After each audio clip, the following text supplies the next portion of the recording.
be visa restrictions, asylum and work authorization fees, like people who couldn't, and also the fees to come into the country from certain countries, which precluded some folks from coming to participate in the World Cup, and public benefit restrictions, setting the government in strict benefit eligibilities that block immigrant families from accessing certain health, nutrition, or taxpayer subsidized assistance of other natures. So, I didn't say this to muddy the waters, just to suggest that this administration clearly, and I think it was a big part of his support in getting elected, clearly has what people would, I think it's fair to declare them, anti-immigrant policies. Some people would say, Gary, that's not fair, it's anti-illegal immigration policies, and I guess that's an argument that can be made as well. So, two rulings, the asylum seeking at the border, and the temporary protected status, which affects currently Haitians and Syrians under the TPS program, but undoubtedly, now that the Supreme Court is thusly ruled, will be expanded to others who the administration declares to be from undesirable nations. And we know from the president's rhetoric that's a fair characterization. In fact, it's far less emotive, the way I just characterized it, than the president himself has by calling some of the nations that people come from shitholes, and he's talked about if people from these horrible nations come to the United States, and the United States will become like those horrible nations, because from his perspective, it's the people that cause the problem, not the governments or the systems or the economics or the war or the politics of those countries. And I'm not saying that sarcastically, I'm just saying that that's his view of it, which does not align with the view of other people, of course, in this great nation of diversity and differing opinions that we have. So with that relatively brief introduction, but still jam-packed with information in such a short amount of time, I might say, I will now turn it over to you. I will start calling people in the order in which I see them, and today that order begins with Scott, followed by Marshall. Well, Gary, I don't know that I have a lot to say that's not covered in your beautiful salvo and whatnot. I think a couple things. Actually, Gary, can you come back to me because my microphone stand just broke? Oh my God! But if you were working where I work and your microphone stand broke, you would have to find a way to stay on the air. Yeah, no, it didn't break, but I have to re-screw it in. So why don't you go to Marshall and come back to me? All right. I'm going to screw this in. in. I'm going to have to teach you how to keep on keeping on. Exactly. It's a little heavy. It's a little heavy. I need to do more curls. We have had people on the air reading an hour's worth of news from the screen, and suddenly the screen, everything on the screen disappears. They have nothing in front of them, and yet they, pardon me to use this term, but I think it's appropriate now since we are segueing to the next caller, they marshal on. Marshall, back to Scott after my... Hey, Gary. I don't have a ton to say. The decisions kind of speak for themselves. Temporary means temporary, so there's them when the executive chooses at the executive's discretion. I was talking to my little brother because his girlfriend works on the immigration committee in the House. And he says the one where they arrived in the country before they arrived in the country is silly nonsense because it doesn't make a ton of sense. But the TPS decisions are pretty clear and it's not renewable. Everyone seems to be a little bit mad about it, which I guess is a good thing because not everybody got what they wanted. But those are my essential two takes on it. Temporary means temporary. and it's a little silly to say that you've arrived in the country when you're on the other side of the border. So, I think there are two aspects to this, and I almost anticipated what you were going to say because we have discussed this in the past. So, on one hand, there are the legalities of it. It is temporary protected status, and people, you are correct, should not anticipate that if they are brought into the country under the TPS, that guarantees that they can stay here forever. That's right. It is temporary. It's called temporary. And, you know, what about I think there's a piece to be added to this, which you just said, which is that if we want it to be permanent, then it's the purview of Congress to act, not the purview of the executive, at least as I understand it. Okay, but to continue my question to you before you answer it. So there's that. There's the temporary status to it. But the other question is, why does it have to be temporary? In other words, if a person is in danger and you say, here, we're going to pull you out of the water, so to speak, and bring you onto the boat so that you don't drown. But it's only temporary. Why does it have to stay temporary?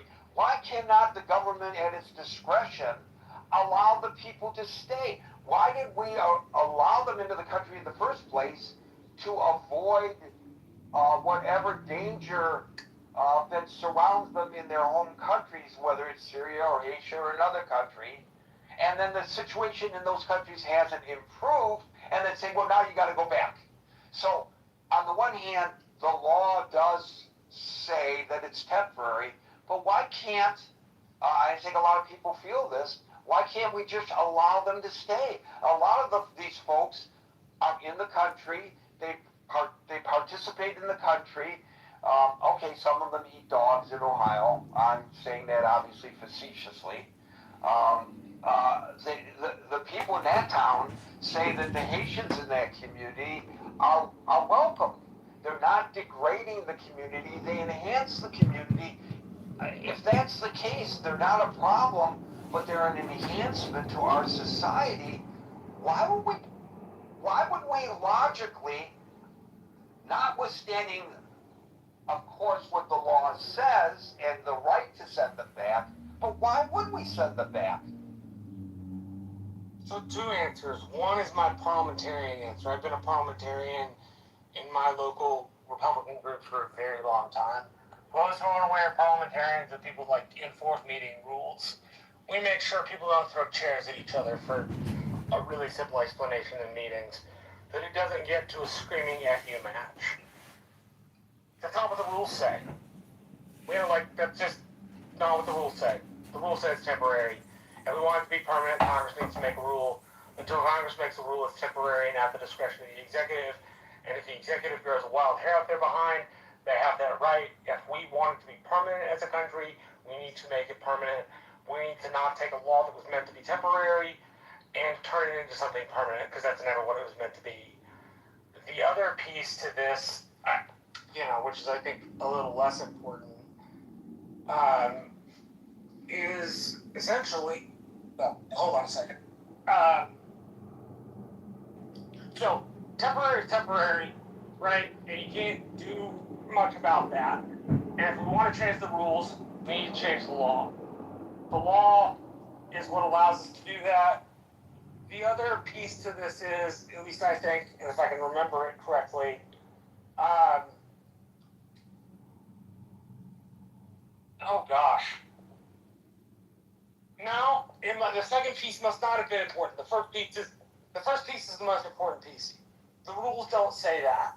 And the discretion is not meant to do that. The discretion is meant to provide temporary injunctive relief. It's never been meant to provide permanent injunctive relief. And if we want our laws to say that, then we need to make our laws say that. Up until that point, it is temporary and it remains temporary. And it doesn't matter what we feel about these people. It doesn't matter how much I like them. Doesn't matter how much I want them to stay. All that matters is that it reads temporary. And so the executive, at their discretion, can revoke it whenever they want. And if we don't want the executive to have that discretion, then we need to pass a new law that makes it so that we cannot revoke the status. Up until then, they are subject to the whims of the executive, which is exactly why we should be making laws through Congress, not through the executive. Because if the executive's discretion, it's up to the whim of whoever is president. And we don't want things up to the whim of the executive. We want things to be predictable. Makes sense. I think that's the most pertinent answer to your question. And that's my parliamentarian hat on. The rules don't say what we want them to say, and we can't refix them to make them say that, because they don't. A plain reading of the statute means that it is only ever temporary. So yes, we did put you onto the boat from drowning, but we are going to chunk you off again until we have a law that says we're not going to. Up until that point, you get to catch your breath, and then we chunk you back in. Oh, that's the other thing. My dad said this on the radio one time. If we are to allow the idea that one is in danger because of gang violence, even if it's sponsored by American Drug Demand, collapse society, a food insecurity issue, a gang issue, well, that's the majority of the third world. That's not a good enough rationale to let people into the country. It just isn't. So the second one is an opinion. The first one is a judgment based on what the rules say. And I think the first one is the most important one. The rules don't say what we want them to say. As a consequence, we have to follow the rules the way they say. I'll give you an example. Minors under Section 1823 of the United States Code for illegal immigration are not granted any sort of, hey, you're a minor, you can't make a decision. What the law says is if you come in violation of immigration law, you are subject to deportation, period. So as much as I want to protect those minors, as much as those minors would never be judged on their own in the United States court, that's not what the law actually says. And we are a nation of rules and laws, and that means we have to follow our rules and laws even when they're inconvenient, even when they throw people back into water full of sharks because we didn't bother to pass the right rules to fix that problem in the first place. And if we are worried about this because of what it means for these people, then we need to be mad at Congress, not the executive. Let me try asking this another way based on your response, and then we'll move on to the next caller. If the law now, as you just described it, leads it to the discretion of the executive, whether to send people back or not. Let me fix Scott's microphone here. Then why is it necessary for the executive using his discretionary power to send them back? In other words, couldn't he decide, use his discretionary power to not send him back and still be in compliance with the law? The question is, why is it so important to send these people back into harm's way? Why? Because the law reads temporary. The law doesn't read permanent. It doesn't read, okay, we bring them in on a temporary status, and then I feel really bad for them, and then I think they're going to be killed if I send them back to their home country. That's not what the rules read. The rules read that it's temporary. And until we change the rules, we have to abide by the rules. Period. Not like, I hate to be that harsh, but that's a parliamentarian's answer to the problem. The answer in a parliamentary setting is the rules say what they say. If you don't like what the rules say, change the rules. But up to the point the rules are changed, you must abide by them. Period. It doesn't matter whether you like it or not. It doesn't matter whether you feel bad for the people. It doesn't even matter whether they'll die.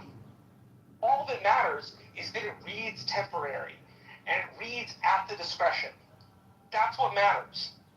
We can't take a law that was intended by Congress in its writing to only ever be meant for temporary injunctive relief and make it permanent because if we send them back, they'll die.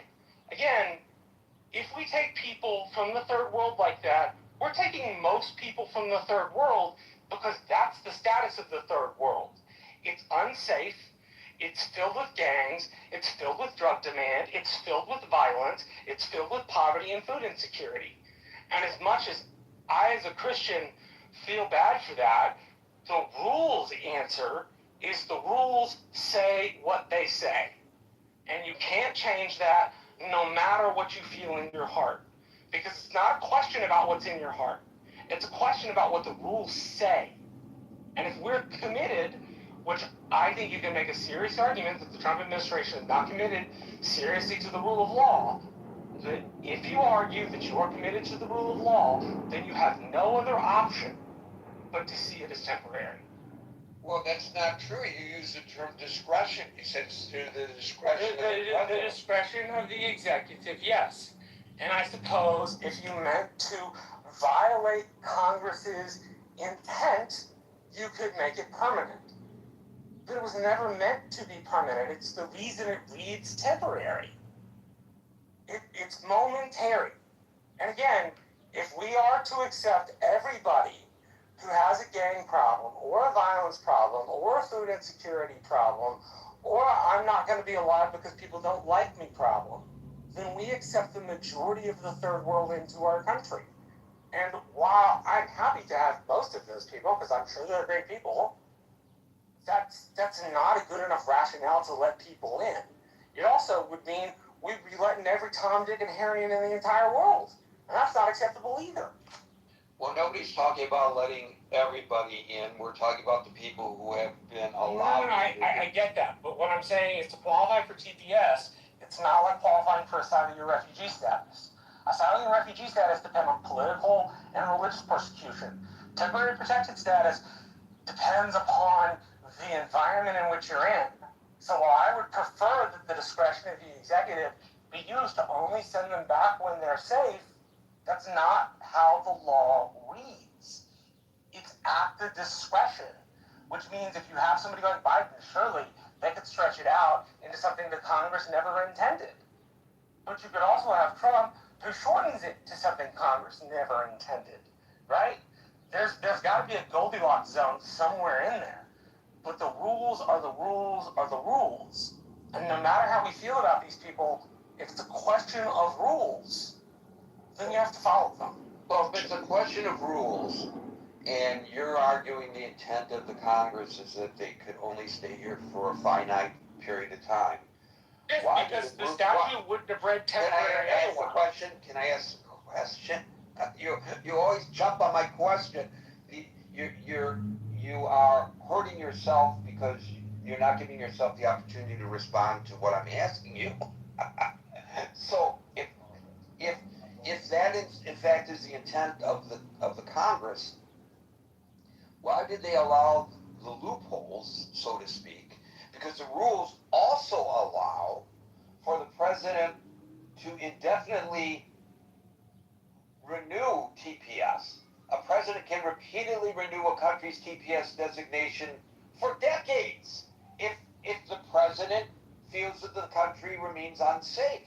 And by the way, even if the TPS is terminated, a president can use deferred enforcement departure, DED, orders, which doesn't grant a legal status, but it orders the immigration authorities to administratively delay deportations for a specific group of people. So if the rules are the rules are the rules, and the rules allow for what you acknowledge are the discretionary, is the discretion of the executive, my initial question to you is not what does the TPS say? The question I have for you is why should they not be allowed to stay if, in fact, under the law, the president has the right to decree that they stay? Why is it so important to deport them? doesn't read it's temporary, not permanent. Okay. If the personality of the executive is to be more forgiving, well then guess what? You get a more forgiving version of TPS. If the personality of the executive I understand that, Marshall, but again, and this happens with you and me a lot, and I don't know why. In my opinion, we are not communicating because I'm asking you one thing and you're responding with another, and I'm just trying to find out in your mind, beyond what your interpretation of the law is and your interpretation of the rules, why is it necessary for the president to enact this order? Why? That's all I'm asking is why is it necessary? You're responding, well, the law says this. But I want to know why is the president in your mind? Because his personality says he doesn't want to allow it anymore. So it's his personality, not good policy for the nation necessary. Yes, and that's the problem with the status. That's the problem in the first place. It depends on the personality of the person in the office. If you have somebody like Joe Biden, the personality is not to do that. If you have somebody like Donald Trump, the personality is to do that. And the only way to stop that is to have Congress make a law that takes the discretion away. I get that, Marshall, and I'm not arguing that point with you. I'm trying to understand the justification, not the personality. The justification is because he can. Because the statute says he can. He doesn't need a greater justification other than that. He doesn't need to have a better reason. Because he can. That's the reason. Okay, thank you, Marshall. We'll go to Scott, followed by Alan. I'm not sure my questions were answered, but I can say that Marshall did fully articulate his position on it, nonetheless. Scott. Well, Gary, my stand is fixed. My boom arm is If your booming. stand is fixed, Scott, then you must take a stand. Exactly. Yeah. Look, I mean, I think on one level, right, elections have consequences, and this is the consequence of the 2024 election. The issue, according to most exit polls, was immigration. Number one was the economy, which most people, I think, rightly interpret as prices and inflation, not necessarily their 401ks and things like that, but the economic turmoil people felt at the kitchen table. Yeah, so I think, I mean, largely, I mean, I don't know that I have, I mean, that was an interesting exchange you and Marshall had. It's interesting that in the past, this idea of arrival, right, is interesting, right? I think Alito said that if someone's at your front door, they haven't entered your home, right? And so this understanding of what arrival in the country means, and you know, Trump took this idea of arriving quite literally, with the idea that if you're at a point of entry on the other side of the border, that's not arriving in. Obama and Biden, by the way, those administrations also stopped asylum seekers at points, but not to this degree that Trump is. And they read the law with a little more flexibility, it seems. So here's a Washington Post article I just wanted to read from for a second. I'm trying to figure out who wrote this. Let me look at who wrote this. This is by this is written by Amber Phillips. This is her analysis. And Amber Phillips said that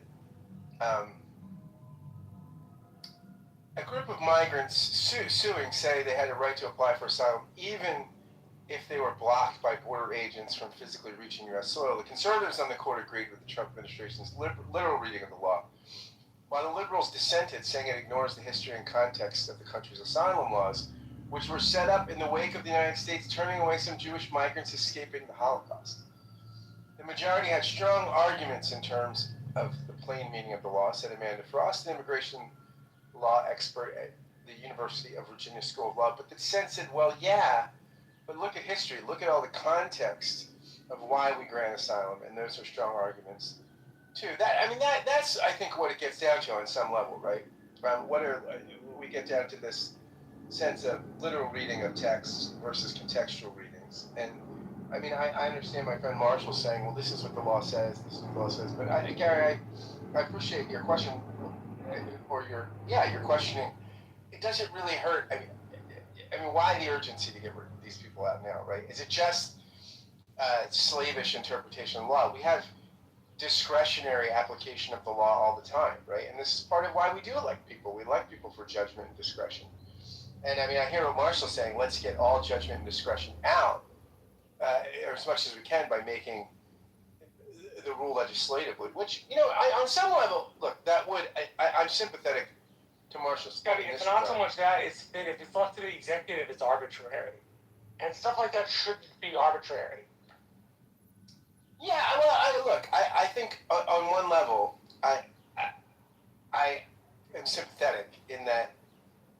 I think one of the problems we have currently with the anemic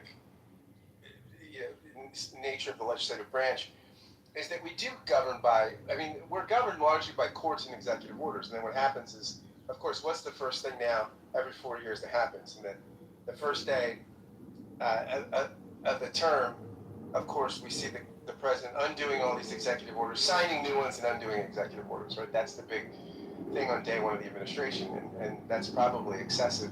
But on some level, so what sometimes if it's left to discretion, right? I mean, on some level, that's what we elect executives for, right? Discretion and judgment. So I do wonder what's the urgency. I'm sympathetic to Gary's question. The other thing is practically at a big picture level. I mean, I know the Trump administration wants to limit immigration, legal and illegal. I mean, I think it's both forms that the administration wants to limit. What will we do economically? There's only one country in the West that has a replacement birth rate. One in the industrialized, modern world. That's Israel. And I think some of that is largely because of the amount of kids the Orthodox have. But basically, we don't have a replacement birth rate, right? And when we don't have a replacement birth rate, how are you going to get the tax base to fund retirements and Medicare and things like this? How will we be functional? So, I mean, that's the question ultimately we have to answer. How will we economically survive if we don't have enough people to make the economy function? And I think we, along with lots of Western nations, are in this problem. Once you get affluent, your birth rate goes down. So, in a big picture question, if we limit immigration too severely, how will we function and pay our bills? Those are my questions. Thanks. Well, it's interesting that you started with talking about the economy was really the first and immigration the second issue that got Donald Trump elected, and then you come back to the question of the economy and the birth rate. Because I recall the argument being made by the president where he suggested that the immigrants here in the United States are taking jobs away from American citizens. In other words, he took the first issue and he married it to the second. And I just was wondering your thoughts about that. I mean, is it maybe better for the American people to remove immigrants by whatever means possible from our country because they're taking good paying jobs away from American citizens, as the president has argued?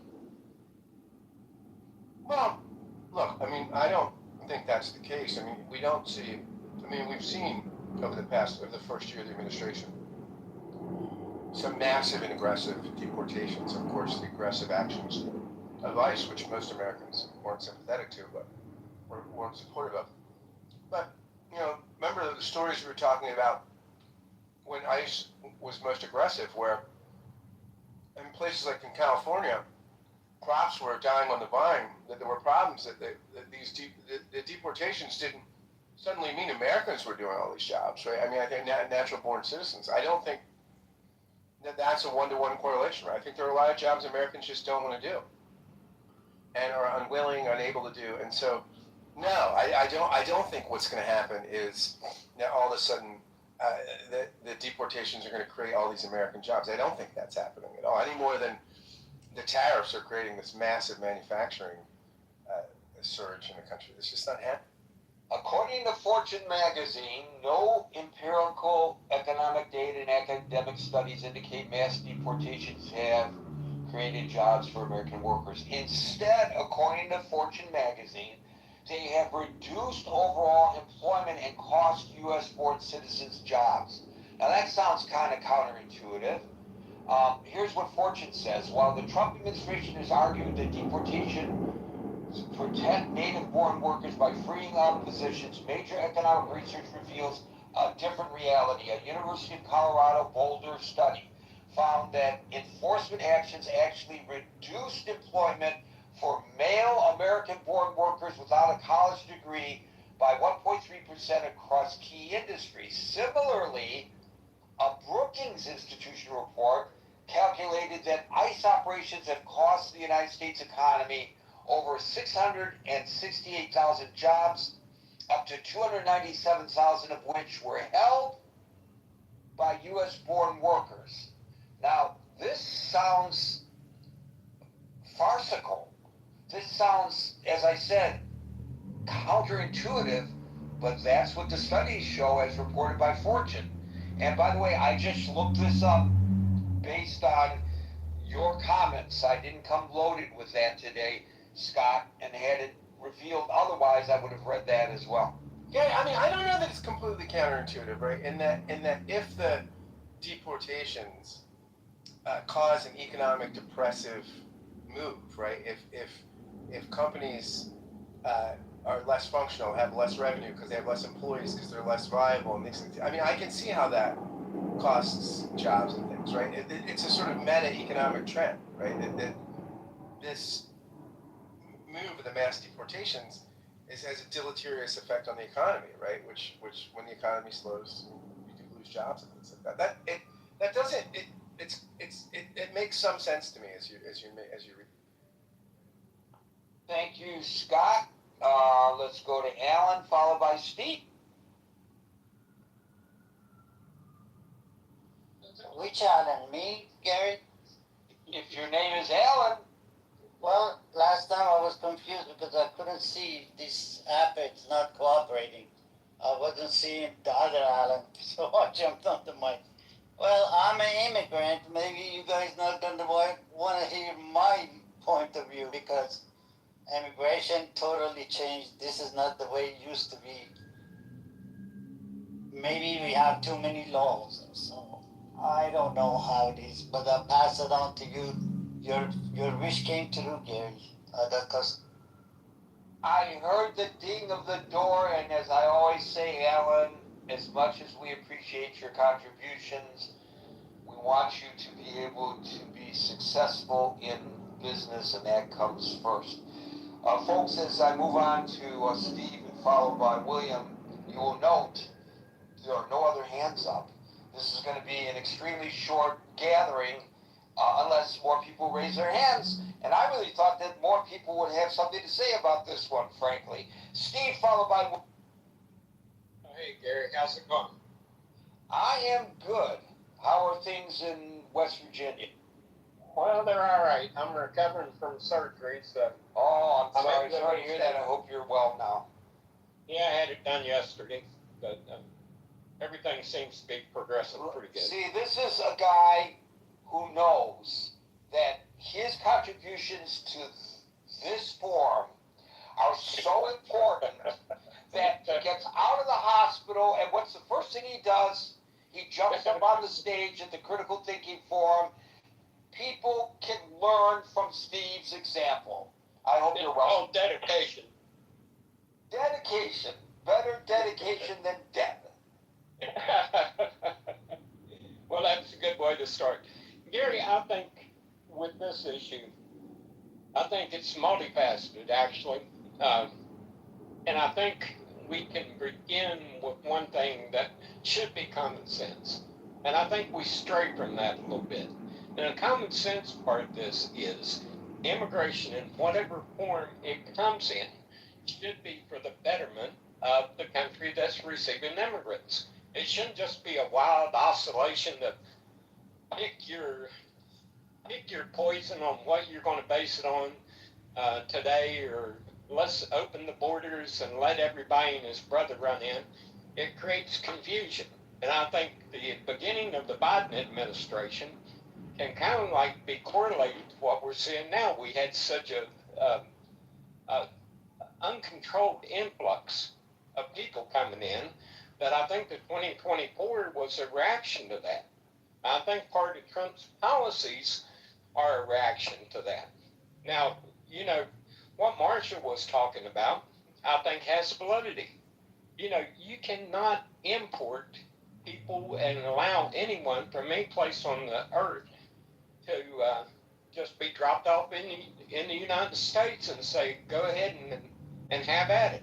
Oh, and the town in Ohio that you said that the people was happy with, you might want to go look at some of those people that actually live there and listen to the interviews that they give. The ones I've seen weren't so happy, Gary, about what was going on in their town.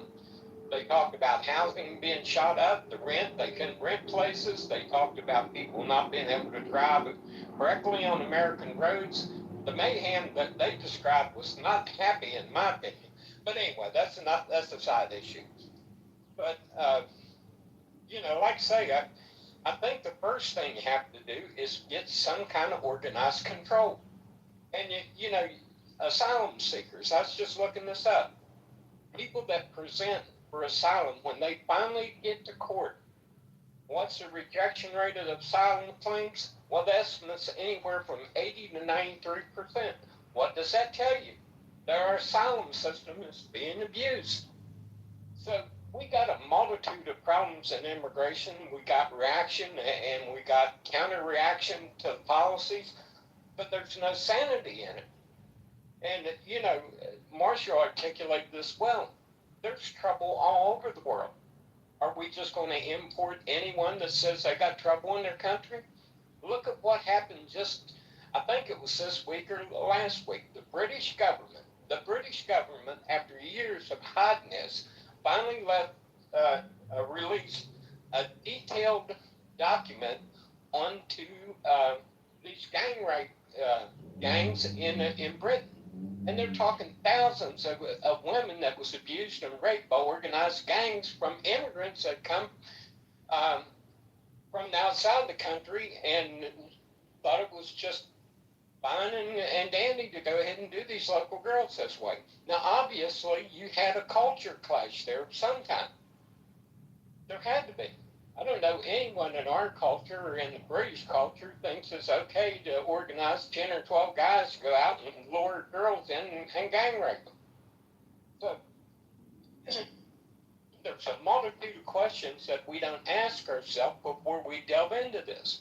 But primarily, and I honestly believe this, primarily the immigration and the control of immigration should be for the benefit of the American people and culture. You don't just let anybody walk off the street. Hey, there's Joe the drug addict. Come on in, Joe. You can hang out for a while, eat out in my kitchen, and sleep upstairs. No reasonable person would do that. There's a reason you protect your front door from things that can come in there for the benefit of your household. Well, country's no different. You got to have some kind of controls, and you got to have some kind of way to screen people to make sure they're not going to come into your country, they're not going to wreak mayhem, and they're not going to assimilate into the culture. And until you have that reasoned view of this problem, it's going to continue to oscillate. And that's my take on it. So one point that you made, I find interesting. You said that 90% of the people, or greater than 90%, who apply for asylum are denied, and that's an indication that it's an abuse of the system. Wouldn't the counter argument be that that's not an abuse of the system, but it shows that the system is working because 90% of them who were disqualified are turned away, or who lack the qualifications or don't meet the criteria are found to be disqualified? Wouldn't it be, if it had been 90% of them that were admitted, would that be could the argument be made that that's an abuse of the system, that everybody's being brought in no matter what? I think you're mixing something up there, Gary. Probably we're here the first time, by the way. Okay, so here's what I think you're mixing up, is that before a person even gets to that point where their case is adjudicated, a lot of times it takes years, sometimes a full decade to get to that court because of the system being overwhelmed. And couple that with the fact that when they do get a court ruling that says they can be removed, people show up at detention centers and saying you're not giving them their fair constitutional rights to adjudicate, even though they've had a court ruling. So not only does it take time to get there, where they assimilate into the country, and it takes, if they don't show up in court, you got to run all over the place trying to track these people down. But then, when they are adjudicated and told to leave, then you got a bunch of people saying, oh, what are you going to make them leave for? Well, we're making them leave because the law says that you got to meet this criteria, and they didn't. So it's time to leave. And that's the problem. We can't agree on even the basic, simple application of law. If someone's not supposed to be here, leave. If they've been given a day in court, leave. Don't go out there and fight for someone to break your laws and say it's okay just because you don't like it. Like Marshall said, if you don't like the law, rewrite the law. But if the law's there and it needs to be enforced, enforce it. But at the heart of this, that no one seems to ever talk about, and I don't understand why, because you can see the deleterious effects in Ireland, in Britain. You can see these no-go zones in France. Germany's having problems.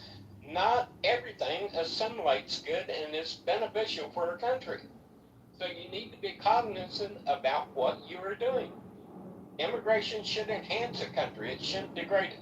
And I'll leave it there. So well, you brought up Europe twice now. Why do you reckon it's so much more a problem in Europe as compared to the United States? And if it's not as big a problem in the United States, why are we so worried about it?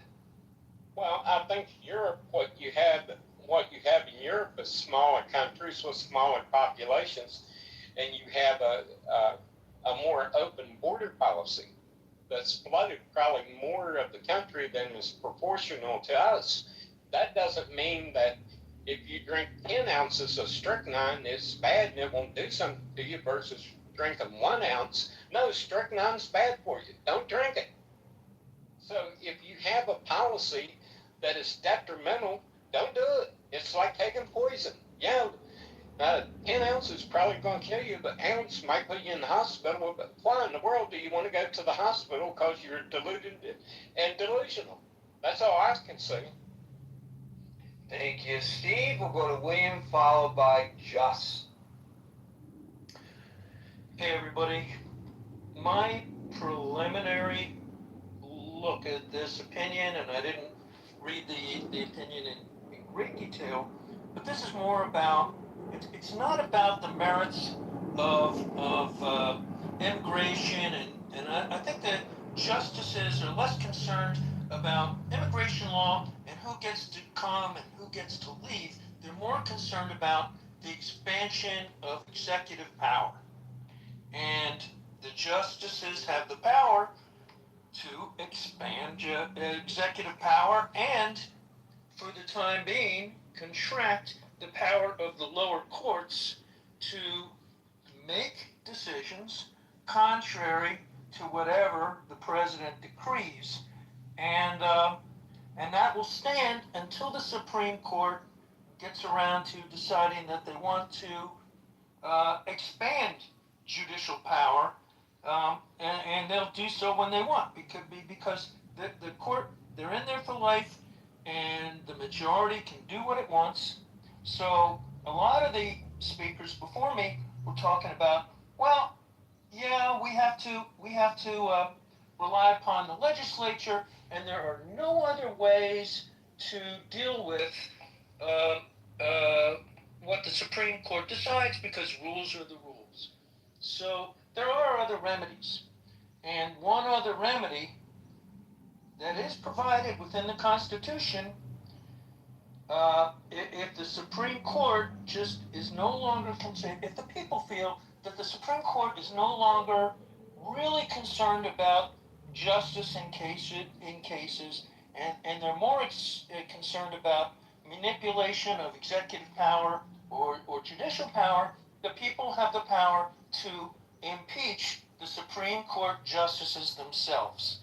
And that's within the Constitution. That's within the rules. Has that ever So- happened in U.S. history? Yeah, well, there have been Supreme Court justices, and I haven't prepared a historical treatise, but there have been Supreme Court There justices was impeached one in the past. either pre-bellum or post-bellum. They used Premenstrual or post-menstrual, I don't care. It doesn't matter. No. I just mean there's one for your example. That's all. I didn't come with a treatise prepared to argue the history of Supreme Court impeachments. You probably know that there have been Supreme Court impeachments in the past, and there's also been Supreme Court justices who have resigned based upon the threat of impeachment in the past. But one of the things that you were arguing was there's no remedy except to wait for a spineless Congress to go ahead and pass laws to fix immigration or fix this or fix that. And maybe if it seems like the Supreme Court is abusing its power or no longer really concerned with administration of justice, maybe there is the one remedy rather than wait for the legislative branch to do anything. But if they're not going to do it, then Wait, why Get should around we to it. impeach the Supreme Court from not legislating from the bench? well, that's what they're doing. That's what they're doing now. All they said was that the president had the discretion, and then it was up to Congress to make the rule. How is that And you different said, than a law? and you were arguing, I think that the president lacked the discretion and the courts lacked the discretion, and in fact, the court has the I discretion think to the go. president had the discretion, and the problem in the first place was that it was arbitrary. Yes, and the court itself is. Who was in office? And I'm saying the court itself is arbitrary, and they can rule to say, no, the court has the discretion to rule that temporary protected status was appropriate or inappropriate. The court had that discretion, and maybe the court is being really activist and abusing its discretion, and at the same time, and maybe they're not. They're legally allowed to do whatever they Can I want. request 3 minutes? Right? The president, go ahead. But hold on. The president is above the law, so he can do whatever he wants, and anything within his power as the executive, he can do whatever he wants. He's not bound by the law, and the court has put the president above the law, and the judges can interpret. They have discretion to go either way. They're not above the law. The law reads temporary. What are we supposed to do? Take the law and extend it for 10 years? Congress can't get that together?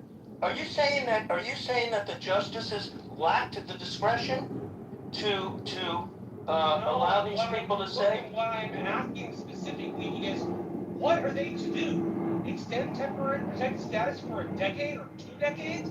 Because They don't have to do it. They don't have to do it. They don't have to specify. Because the intent of the law written by Congress only ever meant for this stuff to be temporary for a moment in time. They had the That's all they meant. discretion. They don't have to specify. For a moment in time. They didn't mean for it to stretch out decade after decade after decade. Thank you, Justice Marshall. But the justices had the discretion to pass on this case or to take this case. The justices had the discretion to allow people to stay rather than get thrown back into adverse conditions where they're likely to be tortured or killed or whatever. The adverse conditions of these people, we would be letting in everybody from every part of the third world because that would be their excuse. Well, They would say, hey, life is really no. shitty. No, It's there's a gang case. issue. It's a drug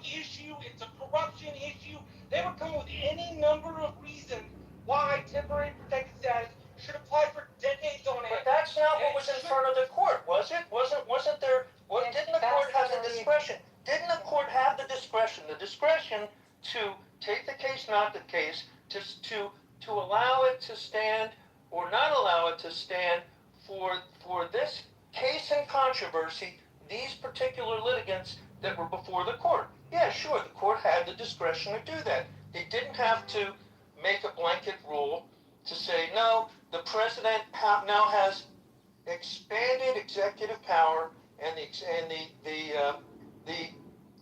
executive powers are now expanded at the expense of both the judiciary, the lower courts, and the expense of the legislature. Precisely. And it's also, Victoria, I don't believe it's your turn on the stage. Why do you always do this? You know the rule. It's not like you're new to the room. Okay. Please do not interrupt. okay, Thank you. William, continue. I mean, the court had discretion. They don't have to. They had discretion to make an expansive rule, or as often as the case, they can make a very tailored decision, tailoring it to an individual case so as not to disrupt the rules about temporary protected status. They didn't have to go this way, but they chose to do so. And it wasn't mandatory upon the court. Temporary protected status has been being used by executives as a permanent thing because Congress won't make rules. The court had the discretion. It's being used in a way to continue decade after decade after decade. All right, so you're arguing Congress when they made the law to begin with. So then you're arguing that this court should be an activist court. You're arguing in favor of an activist court to legislate from the bench in place of Congress and not to just let the temporary protected status stay. is there a time limit in the law? Victoria, stop. No, there isn't. She knows how the room is run. Let me just ask this question. As I understand the rule allows the president to, because he ordered the rescinding of the extension of the temporary protective status had been given to Haitians and Syrians by the previous administration. So he rescinded what had been given by the previous administration. The plaintiffs argued in general he didn't have the right to do that. The court said, yes, the president has the right to do that.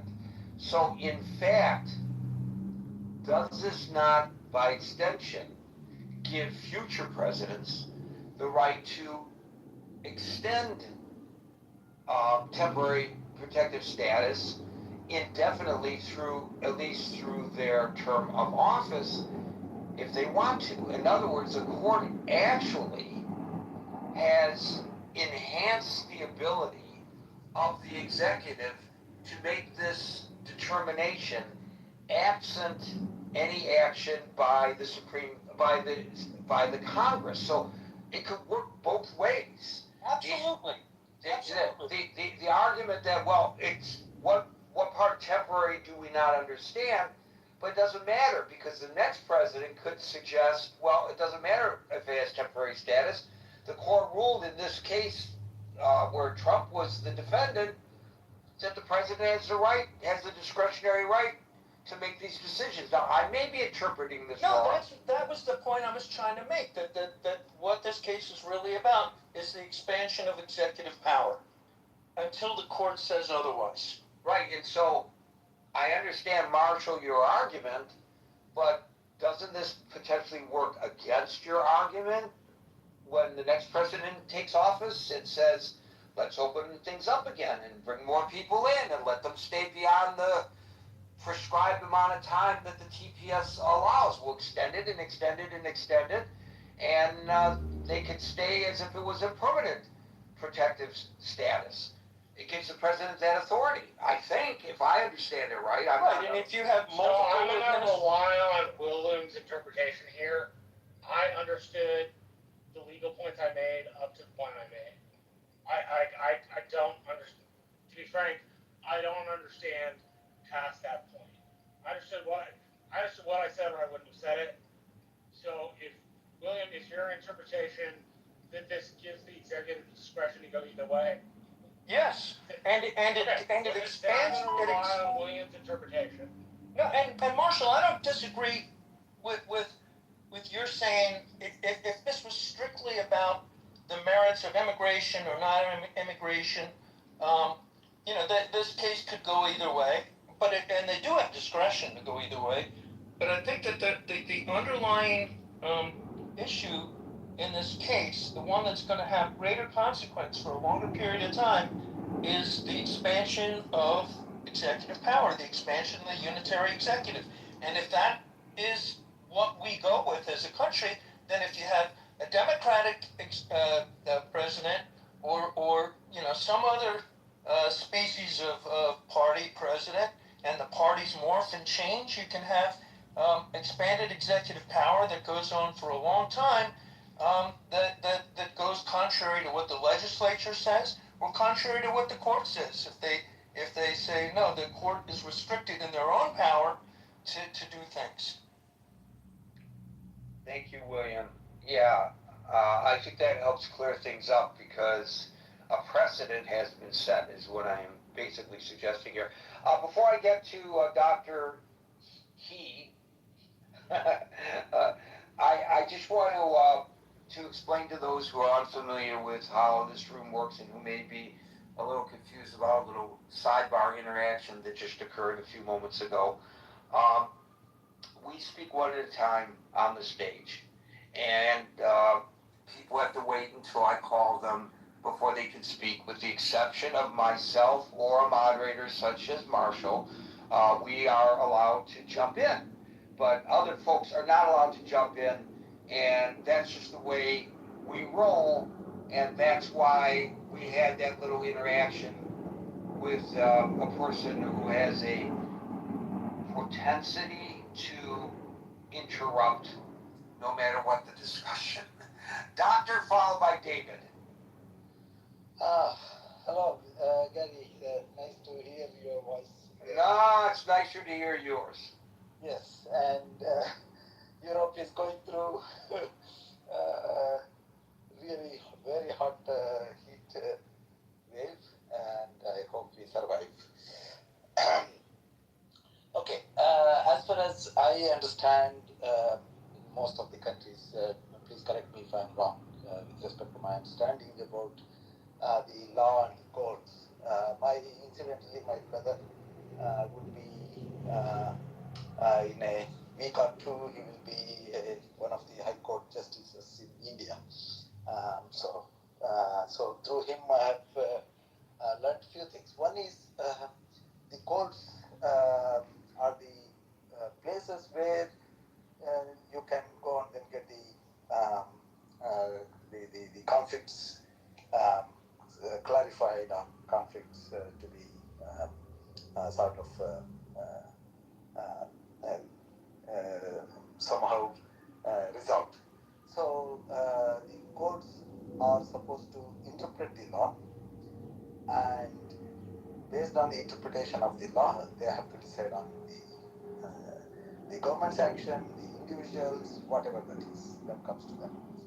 And at some point, you have to accept what courts say, because you go to, at least in Indian context, you go to High Court, and then you go to Supreme Court, single judge, Supreme Court 3-judge bench, 5-judge, and then in most of the very highly contentious constitutional cases, it goes to 13-judge bench.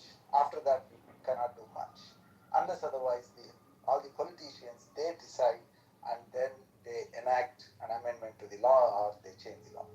So now the court, with respect to this issue, has every right to interpret within their wisdom. So you can always contest that wisdom is not enough, but that's what you can, you have the right to say that, and that's it. You cannot criticize an individually and any judge in that sense, at least most of the places in the world. So this is one part that I wanted to share. The second part is about the immigration itself. I heard a good amount of heated interactions and other things. So I am seeing what is happening in Europe, and in some cases it is really scary because they apply the immigration opportunities, they use the immigration opportunities left and right without really taking care of what if cases. So, what if cases is that yes, immigration helps, but if it is controlled, anything in this world, according to me, if things work within a proper boundaries, then things will work well. But when you don't have the boundaries, it is human nature to exploit as much as possible individualistically, and that's what is going to happen if you don't have the control. So this is where I support the Supreme Court and Trump's rules or whatever that he is trying to implement. And this is what you can expect when something is pulled in one direction.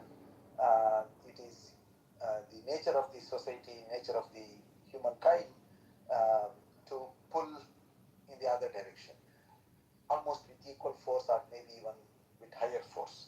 And this churning always, it keeps on happening. This churning happens almost all the time in every part of the world.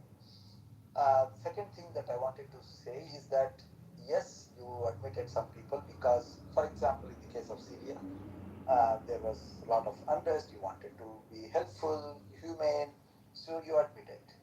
But that cannot be perpetual. If US doesn't want them, US has every right to push them back. And if a president takes that path, I think it is definitely not wrong. It is simply put, if you have a guest, if you want to help somebody, you bring him in your house, but after some time he has to leave. He has to stand on his own. And fine, till the rain is there, fine. You may, if it is storm, 3 days, 4 days, keep him in your house, I agree, but afterwards, I don't think you are obliged to do it. And about the law, enactment of the law, and as well as the amendments to law, things like that, what I have seen in most of the cases, usually during normal periods, both the parties, they know, or more than one parties if it is in many countries in the world, apart from US. So what normally they do is that they always have that fear that, okay, if I do something which is really pushing the boundaries, then when the other parties come into picture, when they get the power, they will pull it on the other side. So what they normally do is, politicians, they are highly intelligent according to me. So they always use it to small extent to get benefited, but I don't think they always push too much. But yes, it can happen in some cases. In Trump's case, it happens mostly that he takes everything to the extremes. And apart from that, I don't see an issue with respect to the Supreme Court as well as the president working around the framework of the law and the Constitution of US. This is what I wanted to say. Thank you so much, Gary, for giving me an opportunity. Thank you so much. Thank you, Doctor. By the way, we're talking about Supreme Court rulings so far this week. We're still awaiting a ruling on a case that would allow late mail-in ballots. And that's going to be for sure a topic when that comes up. I don't want to change the topic, but I'm just mentioning that as we move along. David, followed by old Raj. Good afternoon, Gary. Steve panel. Gary, I think this is another shot across the bow by the Supreme Court to enable Trump to eviscerate, the lower courts, the power of the lower courts to check the executive power. Obviously, it's unfortunate that this decision is coming on the EU, our 250th anniversary as a nation. celebrate this great 250-year, I don't know what you call it, not a bicentennial, but something along those lines. That it's only about his party, his base, the America that he's trying to remake, refashion. We only need to look, one of the things that were brought up in the dissent by Justice Kagan was the inflammatory tropes and racist comments that Trump made about Haitians eating cats and dogs, cooking cats and dogs, sowing the American bloodline along those lines. And how the Supreme Court, the majority of the deciders would, definitely ignored this language as a backdrop to not otherwise color their decision as being seen for what it is to, normalize an attempt to, kick out people that, aren't along the lines of the South Africans that were admitted and allowed and brought in very gracefully and with a welcome mat, right? And with no deadline as to when they might have to leave.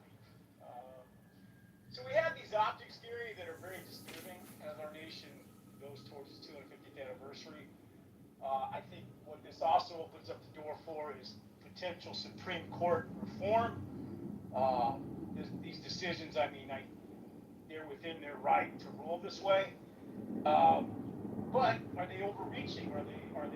Are they acting as kings in a way that can't be checked? Power that can't be checked. Are they acting as kings, or are they right-leaning and people don't like the fact they're right-leaning? Well, because the Rehnquist court sided 6-3 with Clinton most of the time, and the Warren court sided with LBJ a whole bunch of the time. So is it truly that we think the Supreme Court's not doing the right thing, or is the Supreme Court is not ruling in the right partisan way? I don't have an answer for that. Just it occurs to me it's a question. But we're allowing 6 justices to use language and interpretation to upend and to throw into chaos this TPS, the temporary protective status, for 1.3 million people who have tried to carve out David, that's not my point. My point is the argument of expansion of the court is often made by people on the other side of the aisle. So it begs the question, is that suggestion made because people truly care about justice and they truly care about the court being fair? Or is it being made because the court is deciding things the left-hand side of the aisle doesn't like? Noting that in the Warren court, they sided with Carter and they sided with LBJ the vast majority of the time. Also noting the Rehnquist court sided with Clinton the vast majority of the time.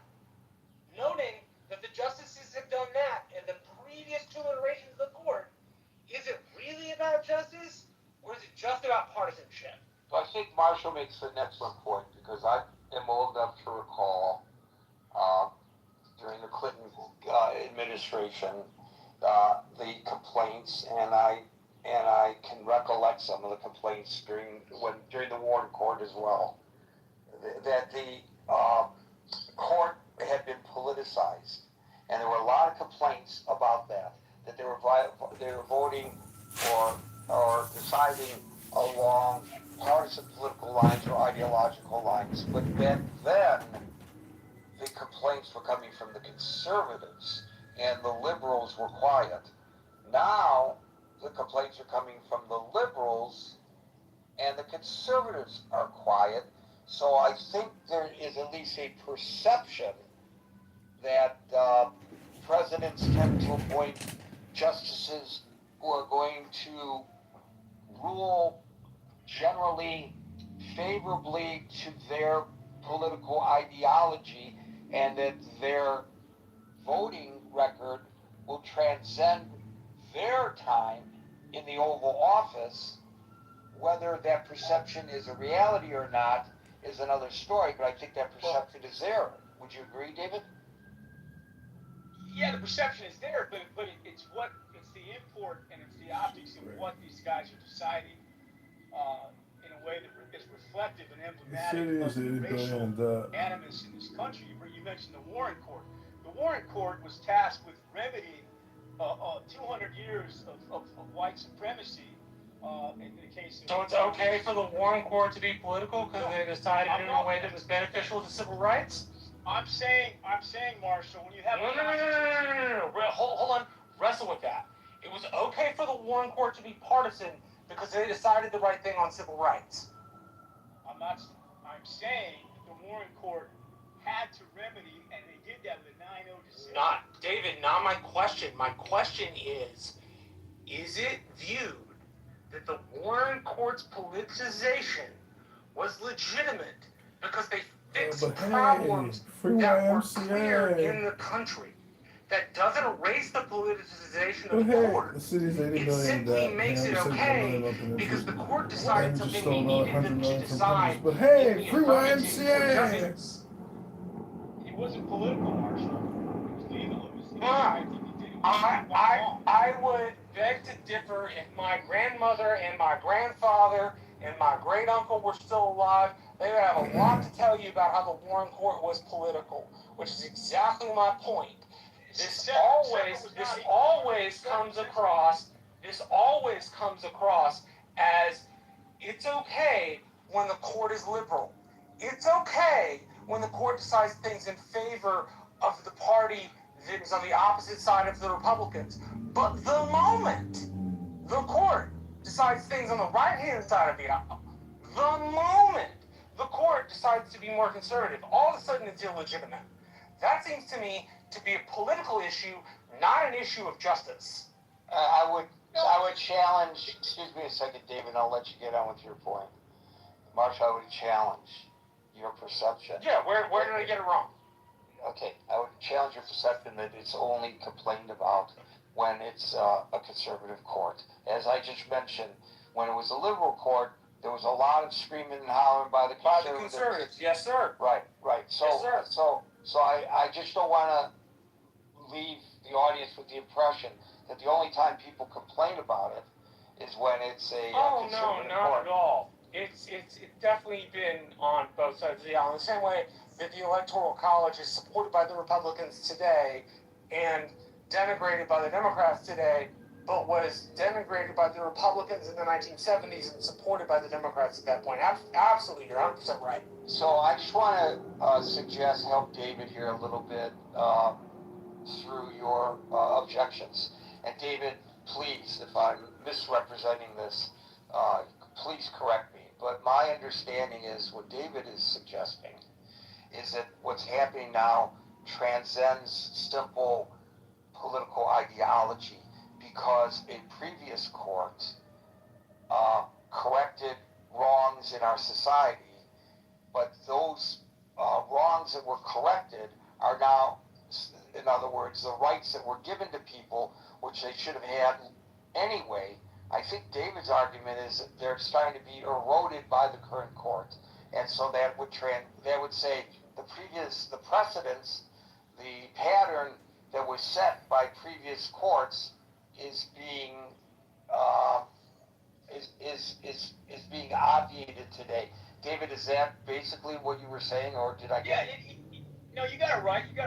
And it's not just court decisions. It's the 14th Amendment of the Constitution, which was obviously enacted to remedy the way race was used in this country to decide who was a citizen and not a citizen. So here we are having a reactionary right-wing court basically say, hey, look, man, we're going to give you the right to just decide if you don't like these people, then you can remedy it with your policy of sending them back or upending their rights to be here. But if they look this way, in the case of the South African refugees that I mentioned, there was no resistance to any of that. And so was it about race? Because they're both. It's actually an encouragement for white South African farmers to file for TPS. Yeah, absolutely.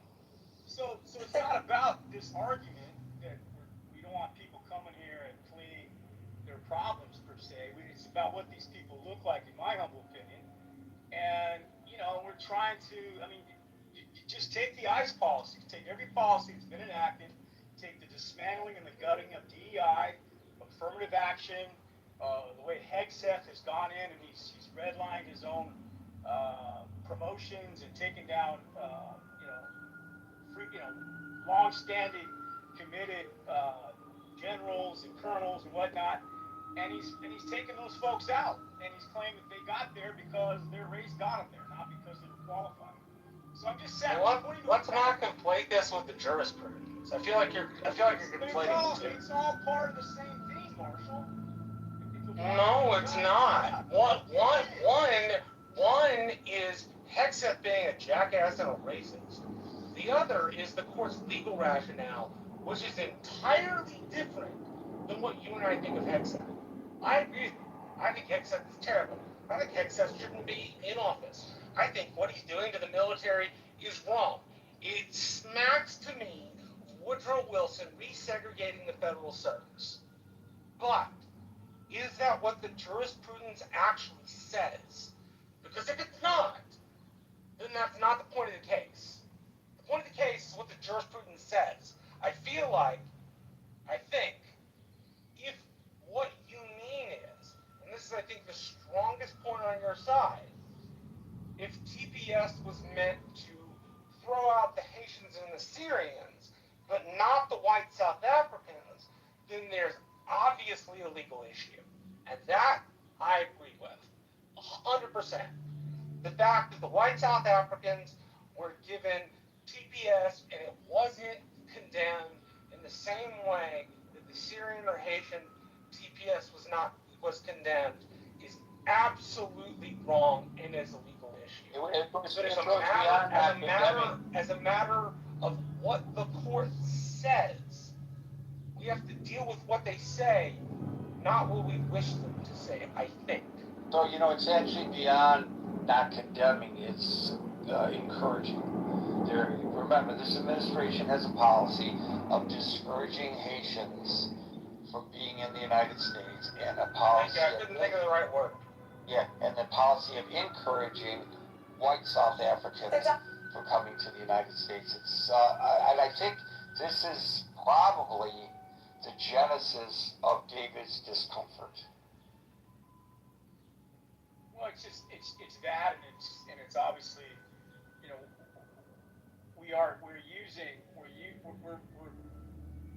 it's heavy-handed, and it smacks of a policy that's not looking at the humanitarian side of this.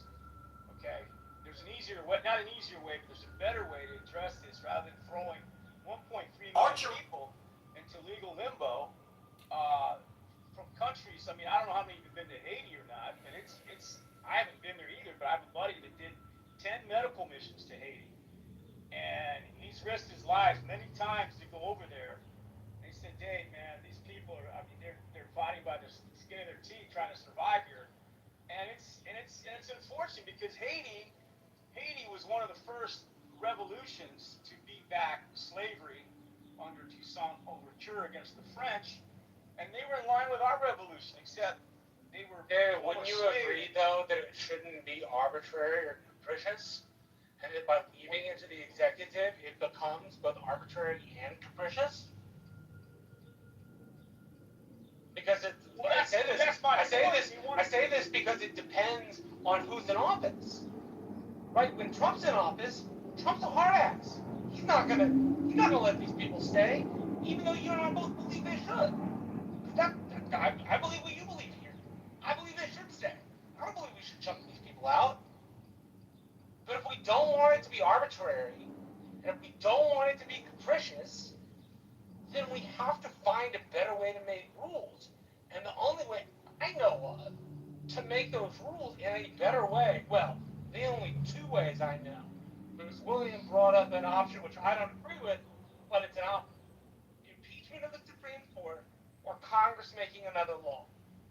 Short of Congress making another law, or the Supreme Court being impeached, the ability for people to stay under TPS becomes at the arbitrary whim of the executive, which I'm sure we both agree is the wrong way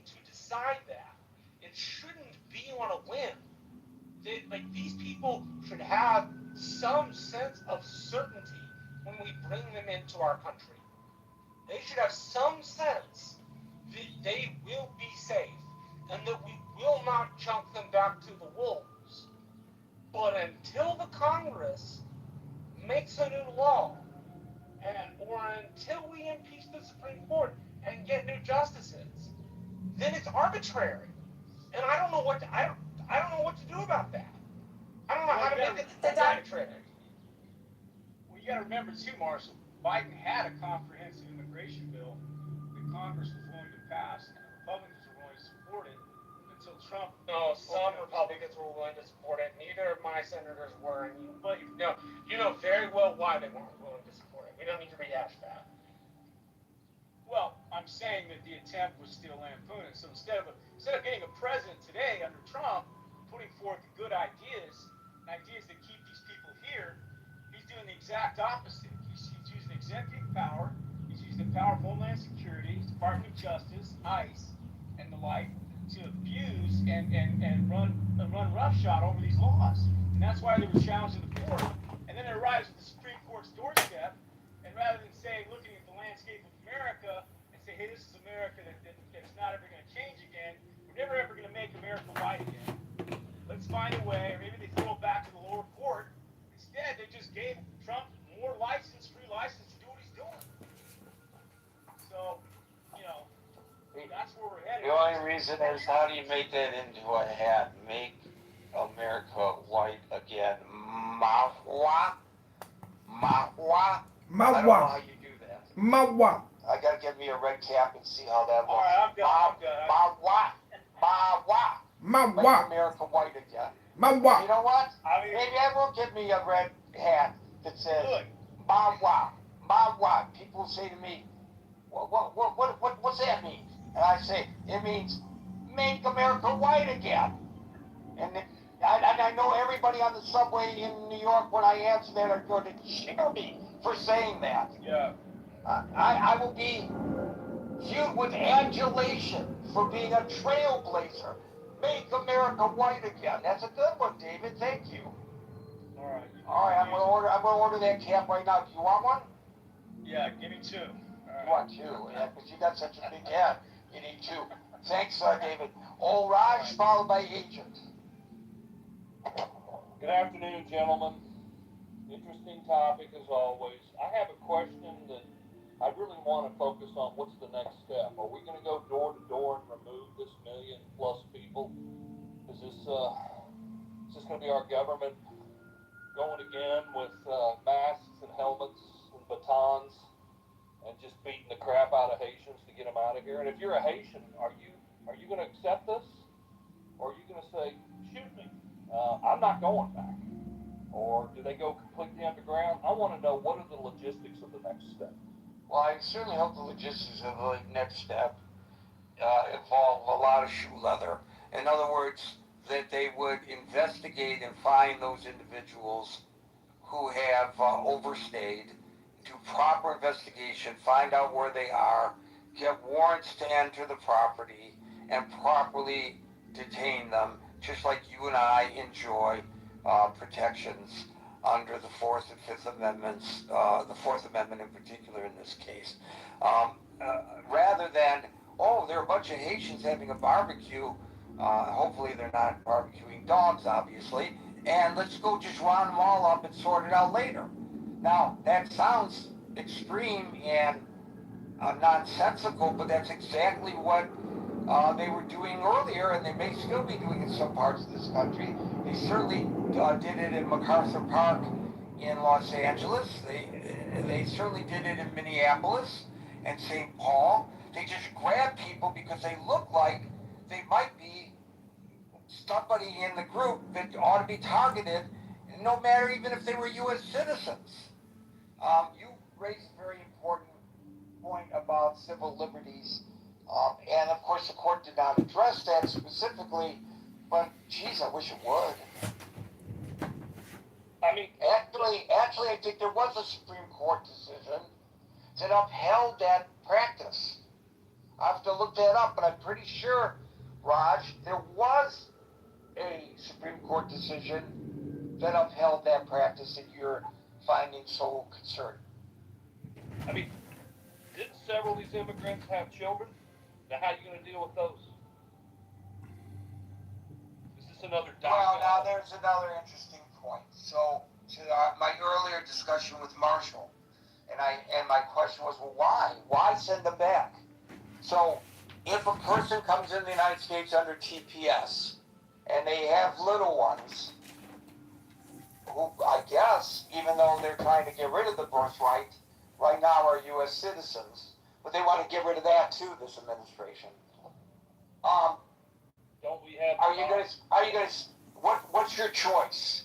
Are you gonna separate the children from the parent, or are you gonna force the child back into the cesspool that Haiti presents? Let's not forget that Haiti, at least the capital for sure, is not run by the government. It's run by the gangs. It's on a block-by-block basis. I mean, okay, temporary. It's temporary. What don't you understand about temporary? Good point. Are you going to send children back there because, well, that's what the law allows? And, sorry, but that's what the law says? That's a really good question, Raj. This is where I wish the asylee and refugee status made an allowance for drug violence sponsored by American drug demand. I don't think you could do it for all drug violence, but Central and South America and Haiti certainly, they are recipients of American money for drugs. And we bear some moral culpability for the environment that has been formed. And if we could change our laws to reflect that, I think that would be very, very just. Because it is American drug demand that drives this instability. I have a friend. Gary, did you ever hear of a guy named Judge Hinojosa? He's the chief of the Southern District down in Texas. No. I say that because I don't know if anyway, I grew up with him. We called him Uncle Carter growing up. And he said to me, one of the things that was something he said to people almost all the time when they were in front of him as a federal judge for smuggling or drug trafficking cases was, don't you understand what you're doing? Don't you understand that American money pays for this? Don't you understand the money that goes into Mexican government, Mexican politicians' pockets, or Honduran pockets, or Guatemalan pockets, or Haitian pockets, comes from American bank accounts? The government is culpable on a lot of nonsense like that, Marshall. We knew that. I guess what I mean is, I wish the law reflected that, because it would be so much more just. Because we, as a country, would have to take account for what our drug demand did to other countries. Well, it goes beyond just our drug demand. I don't know what percentage of the drugs are coming from Haiti, frankly, but probably not a ton. But the United States is culpable in many cases. I know Barbie is like a resident expert on that. I don't know if that's why you came up, Barbie, but I know you are. So I want to give a tip of the hat to you on it as I discussed it. Remember Eric Holder allowing the stolen guns to go into Mexico in order to track them? Yeah, that's curious. Right, and now in New Mexico, you may know, the story just broke, that because the Associated Press, an enemy of the state, the reporters, the Associated Press broke a story in which it was revealed that the Drug Enforcement Administration was aware of large amounts of fentanyl that were being distributed on the streets and in the communities of New Mexico.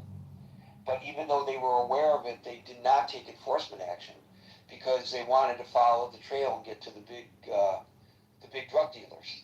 So they allow people to overdose and die in New Mexico in their search for, the guys, that are purportedly behind it all.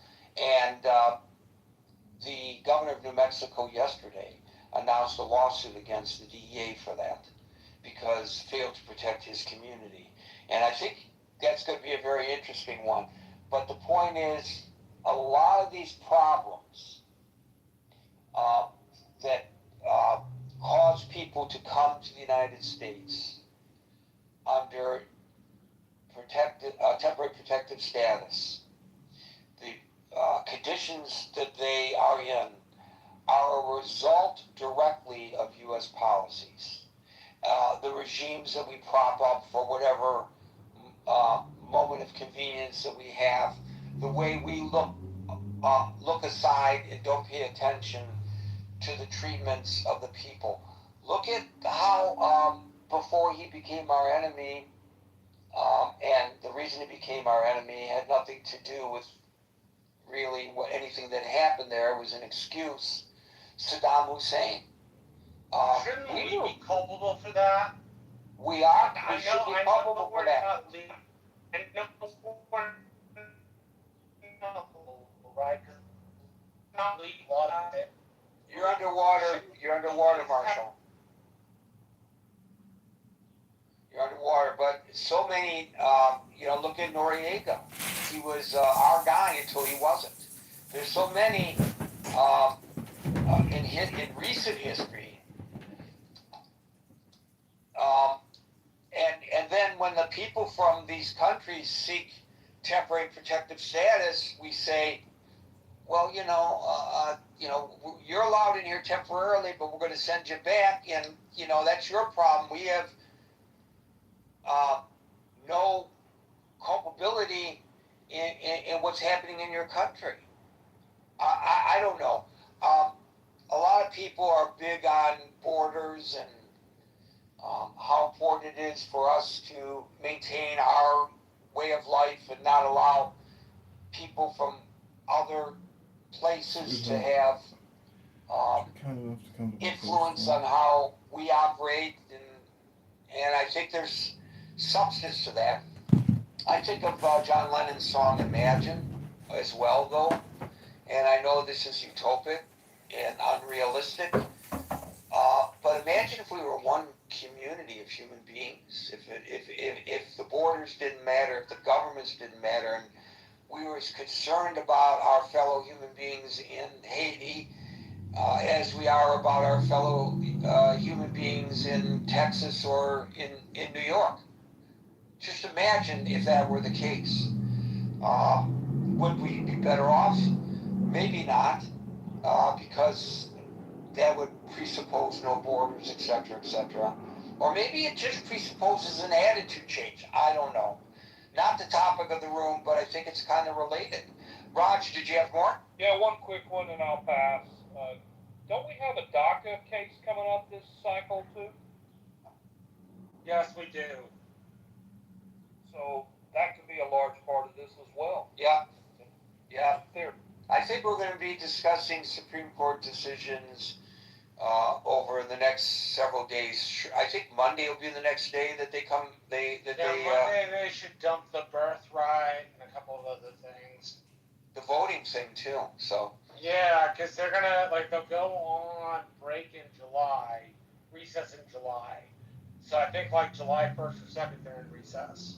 Do they get as much time off as members of Congress? Because I've been trying to get a job as a congressman just for one term, so that I could get some kind of Chinese government honeypot to try to influence me. You should have told us. That way we could have used the critical thinking form to get you elected. It'd be a lot of fun. Right. We'd have gotten you the member from New Jersey. But I just saw an analysis that they spend as much time off the job as they do on the job. So I just was wondering whether the Supremes get to do that too. In all of my adult life, and of course it's all of my non-adult life during my schooling, I never got time off like these guys do. So they get off in July. That's great. I wish I had a job like that. Thank you, Marshall. Thank you, Raj. And we'll go to Agent, followed by Barbie. Wow, Gary, it's great to be here. It's interesting to me just how like people get so worked up, I guess, invested in the nuances of immigration policy in the U.S. I can tell you, I think that I've been an immigrant 3 times, 3 different countries in my life, and I've nationalized to one of them. And with all of them, I always came with complete humility and understanding that I could be removed from the country at a moment's notice. I could have all my status canceled and whatever. That they owed me nothing. I was grateful to have the different statuses that I did get. I'm just very grateful for that, and tried to be as, I guess, valuable and useful and attractive to the society as I possibly could. And I understood that the place that I came from, all these things were part of the package, part of the baggage potentially that pluses and minuses that I brought with me, not just who I was and my soul and am I a nice person, but it's the whole thing. And I understood with total humility if, okay, the U.S., there's some policy, this and that. And it did at different times. Another place I wanted to immigrate to, it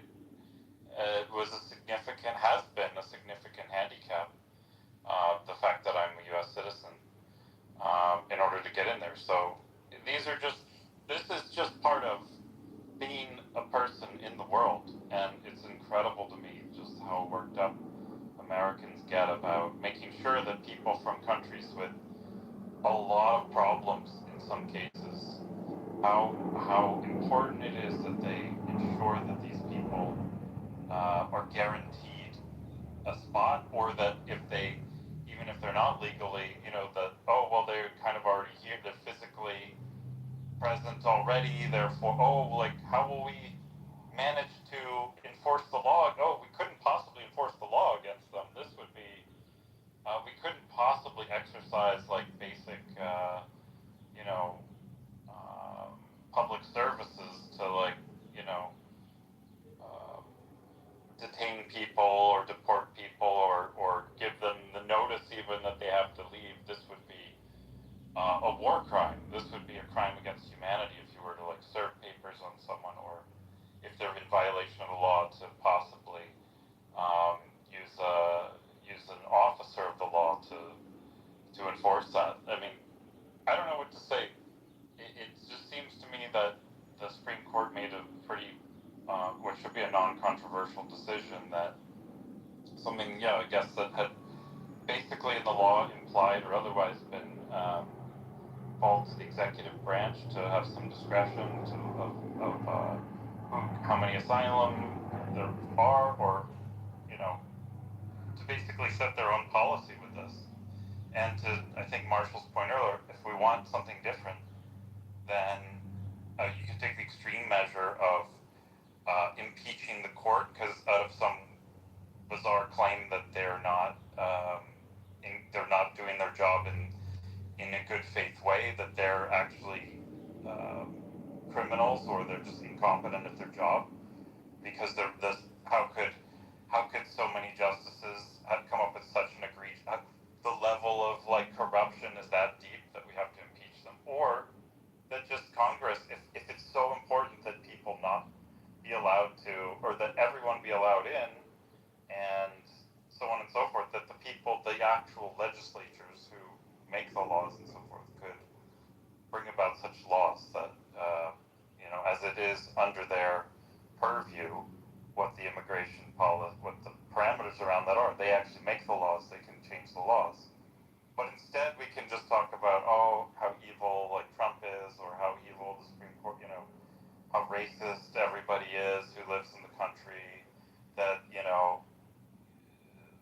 someone would make policy that certain countries maybe are a little bit down the rankings compared to others as far as and maybe have to go through a bit more due diligence, or or have some other hurdles in order to be granted status. I mean, I don't know what to tell people, Gary. I do think people should travel more, and I think they should actually, it would be good for them to try to immigrate to some other countries if they are having these concerns, and just see what the world is actually like once they leave their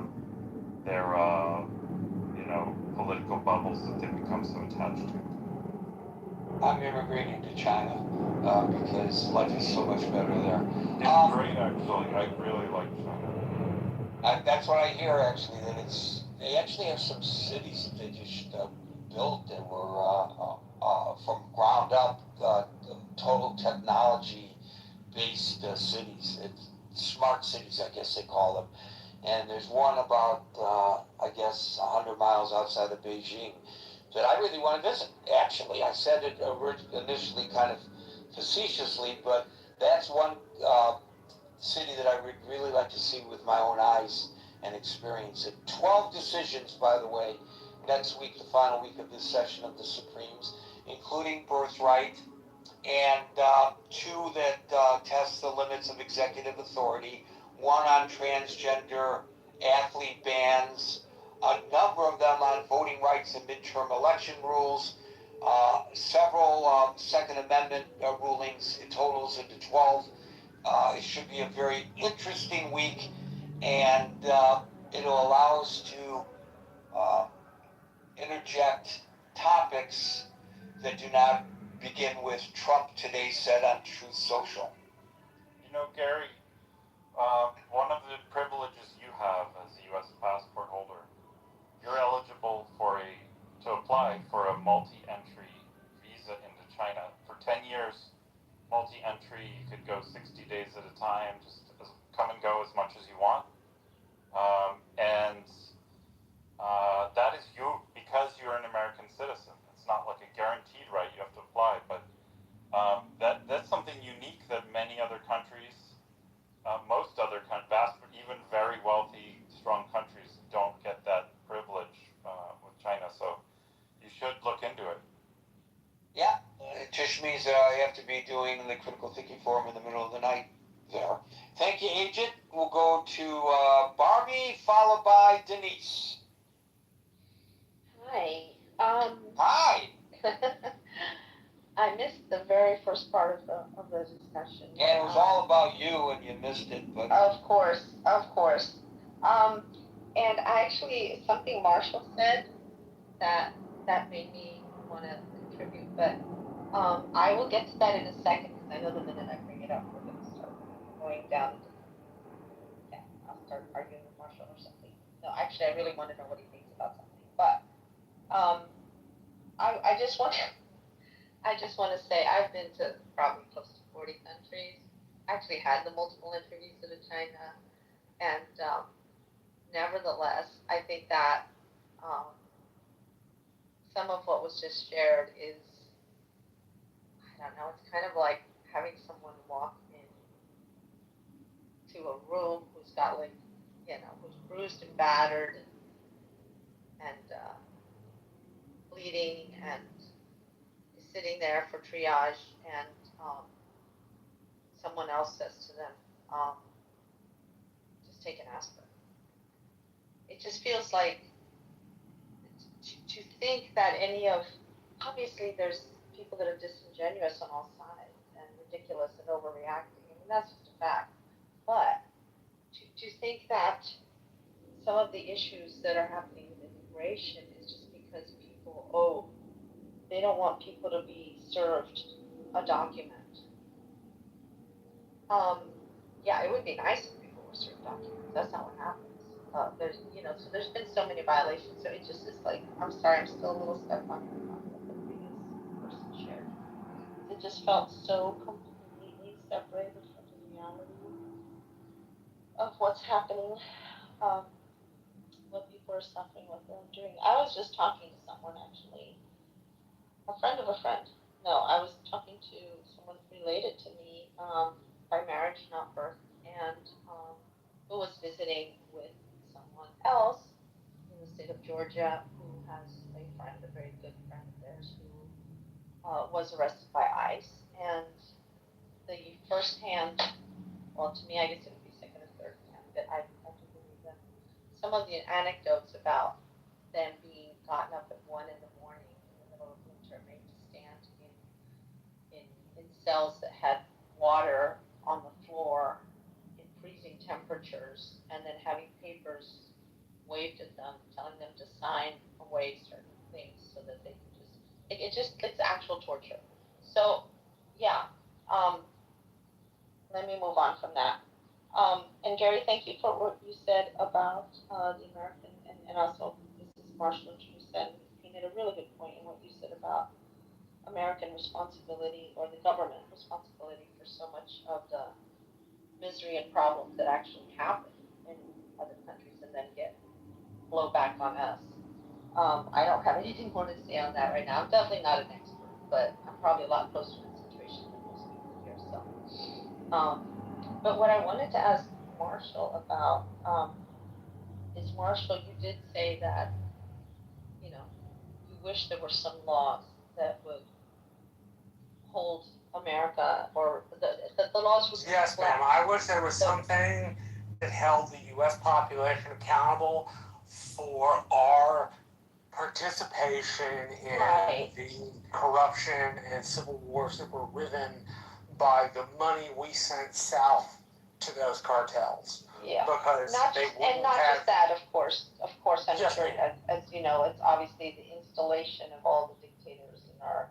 Yes, ma'am. Installation of all the dictators, the messing around in South You and I agree on America. this, but Marshall, here's the thing though, what I'm wondering though is,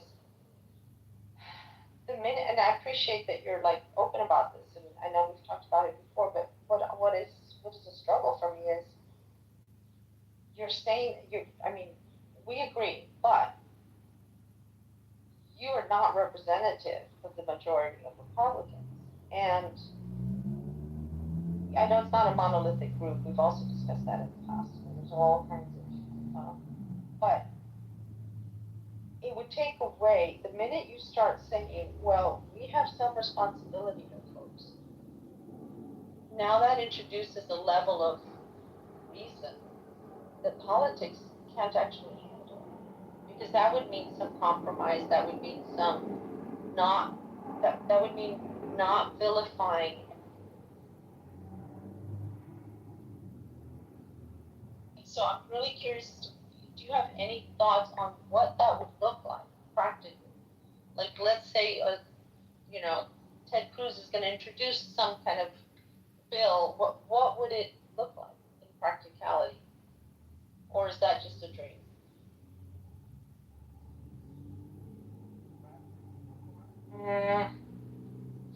I think Should we think about it and come back to it? Sorry. I'd like to give you a first impression. I'd like to do two things. Give you my first impression, which is unconsidered, and then come back to it and give you a considered impression. I had a professor that used to say, your first impression is important, but it's not the most important answer you'll give me. So I want to give you the important answer, and then I want to give you a really important answer tomorrow.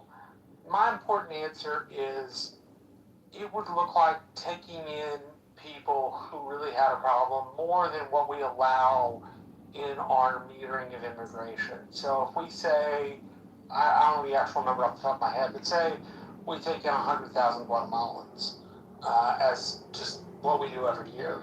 We're gonna up that to 200,000 Guatemalans, and those Guatemalans are going to be Guatemalans in particularly affected by drug violence, right? I say Guatemalans because when I was here in 2018, I had the option to go to a private detention facility. Want to meet Mike Pence, and I didn't meet Mike Pence. I went to a private detention facility, and I met a mother from Guatemala, and I met a mother from Ecuador. And they each had kids about the same age. Boys about 9, girls about 6. And I asked them a bunch of questions, because there was politicians that promised them safety and all that other kind of good stuff, and then went and did a presser. But what I asked was, why did you come to America? Like, what was the hope here? And they said safety. So I would want, because their sons were right at the age to be pressed into the gangs, and their daughters were right at the age to be smuggled. And so my practical solution, off the top of my head, first considered, would be to take people like that and bring them into the United States.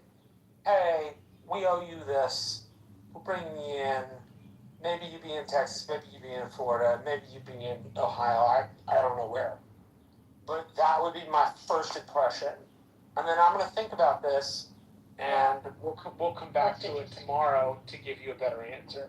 Yeah, no, I appreciate that answer. I think that, I'm sorry, Gary, I'm not trying to take over here. I just really want to know what Marshall thinks. Yeah, okay, sounds like something you guys can back channel. I want to move on. I want to move on to Denise because we only have 2 minutes. I want to give her an opportunity. Denise, you got 2 minutes. I apologize for the time constraint. Here, it's all yours. And Kirk, I saw this ruling and I didn't even blink. It didn't even shake me. I'm sad to say that because I think the depths and the limitless bottom of racism that we are seeing depicted by this administration, I can't even be surprised anymore. In the same year that you let in white South Africans who are fleeing nothing, who are fleeing absolutely nothing, you end status for a group of people that by any measure should qualify. By any measure. This isn't a tourist trying to choose a different place to live. These are people that are fleeing the most incredible conditions. And as a Black person, I'm wondering how they're going to enforce this. I think you're going to stop me on the street and make me to show my papers to see if I'm Haitian and I need to be kicked out. What does this actually look like? And I think that it's really important to note that it isn't like, hey, we're going to end this and you have a year and a half to save money, to figure out what you're going to do, to make another plan. It's just no, because we don't like you, because we get to pick and choose what color the people are that come to the United States of America. And we've seen that done in the same year. And so I wish I was surprised, but I feel like the fears that I have are just being consistently validated. And I often wonder, I've wondered all my life, how did slavery happen? How did they convince nice people? I think people are inherently nice. How did they get people to put people in different classes based on the color of their skin? How ridiculous. How did we get here? And I feel like I'm seeing it play out, with every decision, with every policy move. This is how we got there. So I'm glad you're talking about this, and I wish I could even cry, because it makes me sad enough that I want to cry. But I don't even have anything left to respond to the obvious, physical, unapologetic, violent, aggressive, cruel policies of this administration. Thank you, Denise. Nice way to anchor our discussion today. Appreciate you sharing your very personal thoughts about this. Folks, we're here Monday through Friday from 5 o'clock New York time. So until 5 o'clock New York time tomorrow, for the next edition of the Critical Thinking Forum, everybody be safe, be well, and peace out.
Cynthia G's name on his channel.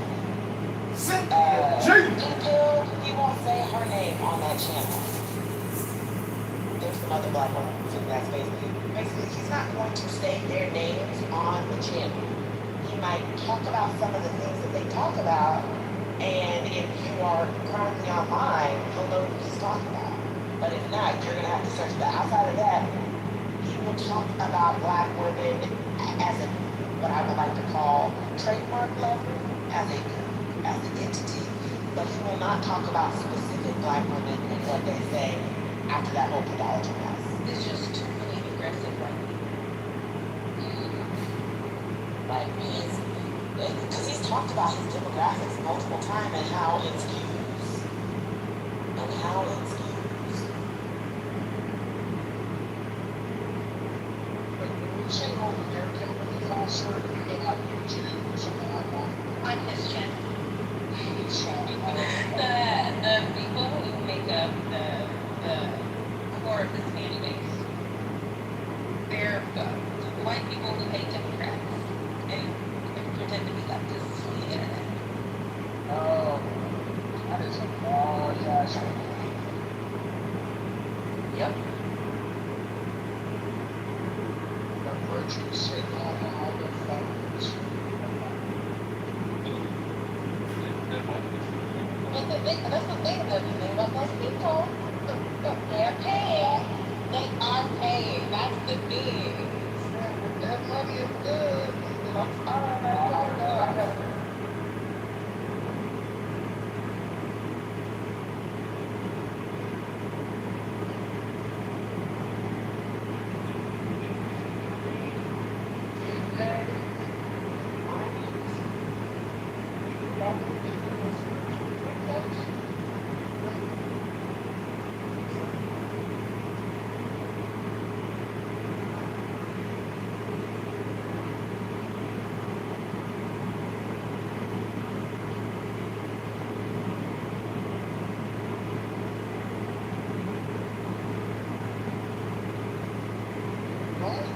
Sections I like on the roads.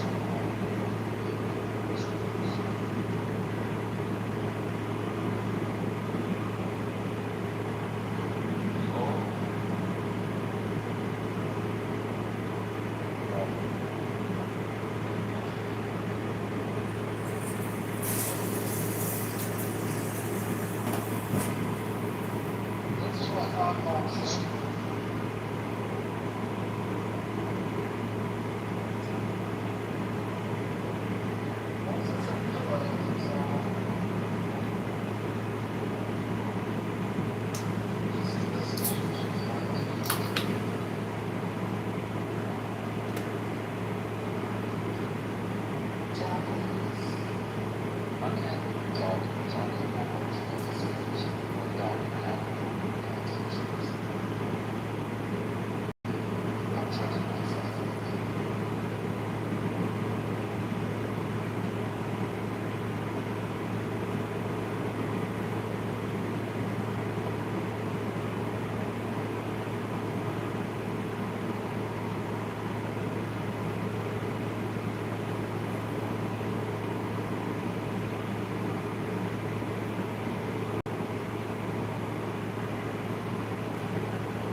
Hello?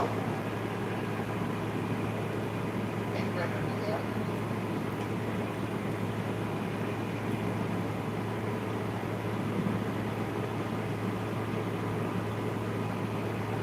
Okay, I never watched this whole thing. I've only seen clips. I'm just going back and King of Kitover on the right like this. I don't know why he does that.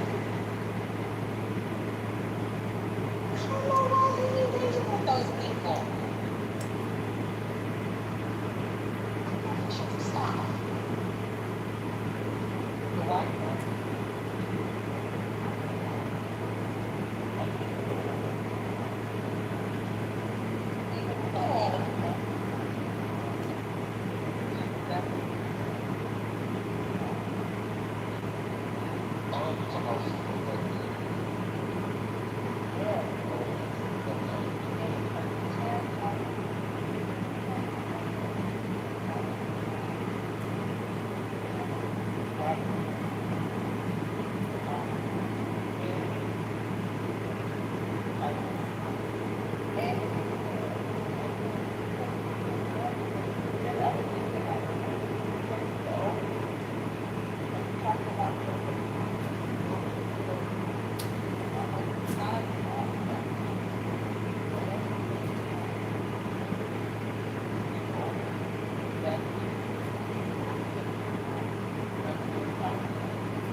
Good clips. I mean, this video recap is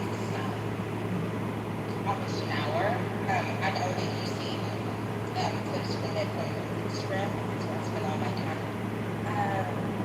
I just don't. I have actually really good argument on this. I have a real bad bias against downscale white people. I have a really bad bias.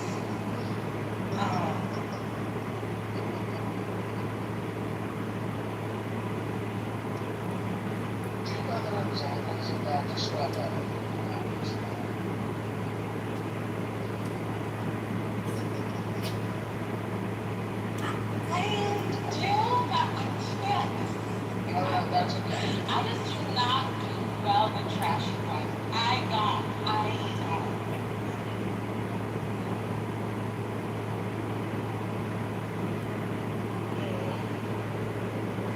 So like virtue signaling right in my face.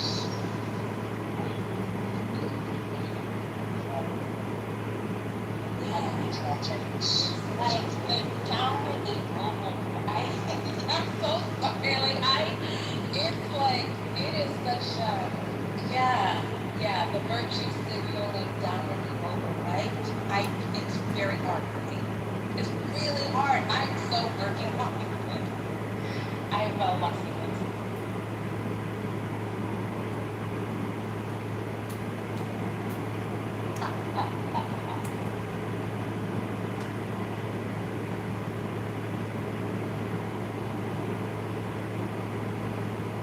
I think it's fake. I think they're racist. I think that they would rather be in political coalition with poor, trashy whites than old black people. I'm very protective of old blacks. I just don't. I just can't. I can't. And even if we agree on literally 99% of things, I just cannot get over how disgusting and racist we are.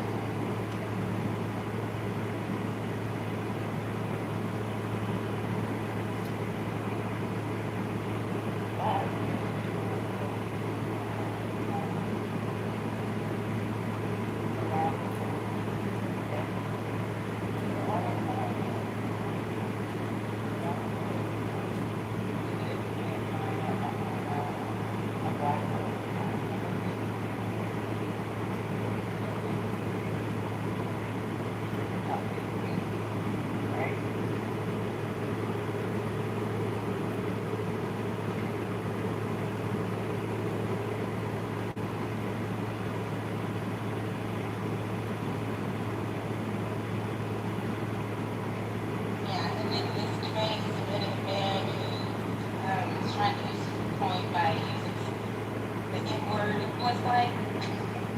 He was a fundraiser, so, you know, I don't know what this man is, what his name is, but it's in the I Debated the Worst White Legacy in the World video.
But anyways, I was gonna come off my game and say that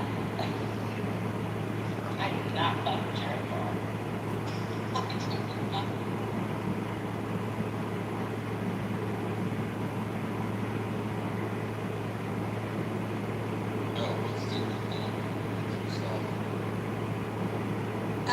I finally, and now mostly through, it's like Democrats hate leftists with FD6 and Fire and Jared Ball. It's on Facts Channel. I do not.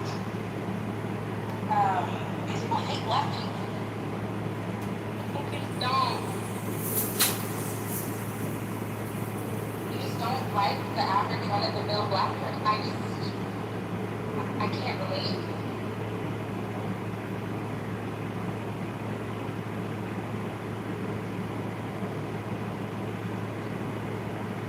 I think black Democrats are stupid. I think all black people who live in segregation are like,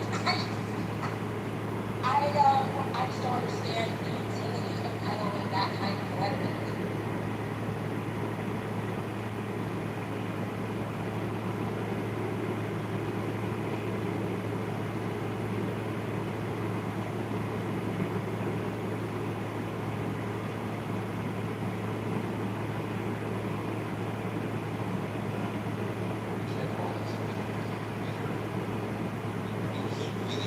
I've never seen somebody go as far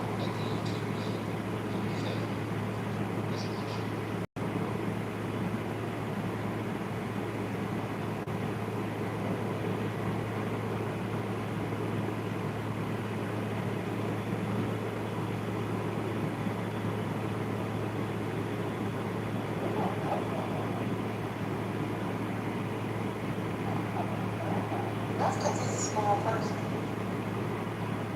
I personally feel the critique is good, disagreement are fine, but there's no care in the language.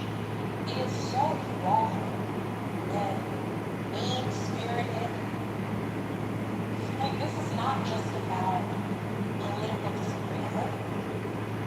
Also, why are y'all talking about freaking Democrats every day? I find that to be so weird. Popular contact.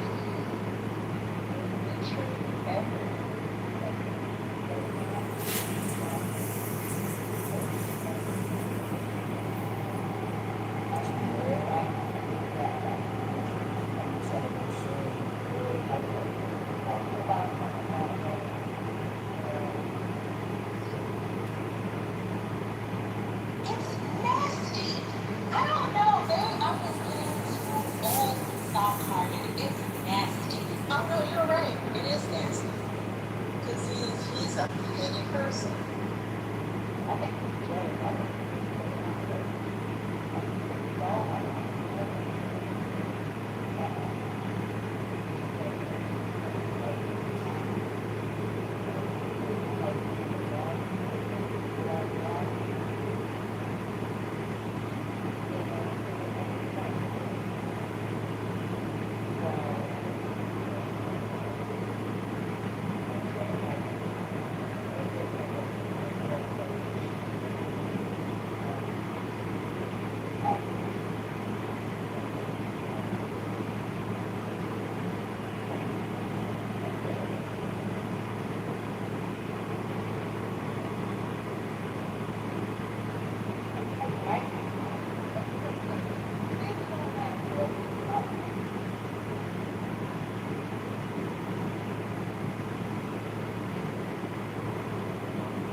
Their racial identity is defined by antipathy towards other black people. And actually, I even think that you might use the term racism, right? Like black racism, like towards black people. Like that is the anti-people. But I don't think that black people, most black people in the same geographic like that. It's very distinct. There was a girl on the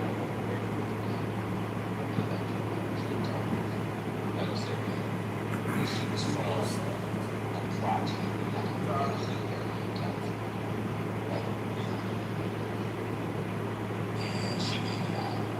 And she was mad. And I knew she was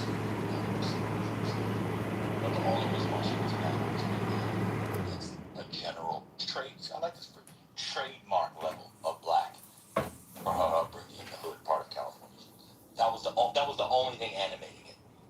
That was it.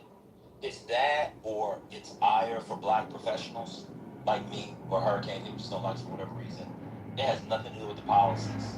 It has nothing to do with it. I can tell he must be on the song. So, like, that's not sustainable. That's not sustainable. I don't know. People really take their vote and think that shit is solid gold. Weighing 188 shekels.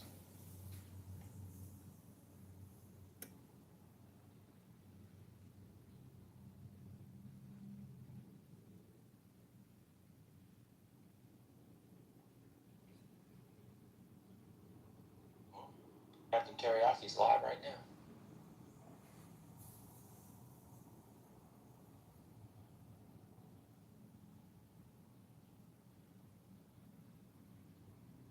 Yeah, it's time to admit Barack Obama was the white leftists on JD's FT Signifier. They love that shit. That's the kind of stuff they love.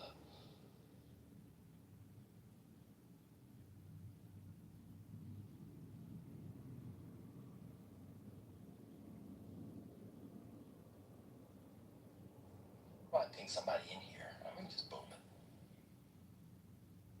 In the name of that stuff, oh, okay, yeah, you can boom it. But it's so safe to say, like that's my only frustration is if you're fashioning yourself as a radical truth teller, then you have to actually be willing to say things that popular or upsetting. Shitting on Barack Obama in 2026 is like the safest position. It is this, even my mom is starting to turn on Obama, and she has up an Obama portrait in her home. Like, right, like it's just not. You're not doing anything compelling. And that picture gonna stay up. Okay, all the pictures we gonna cut them out, and you're gonna stay right there on that wall next to Jesus.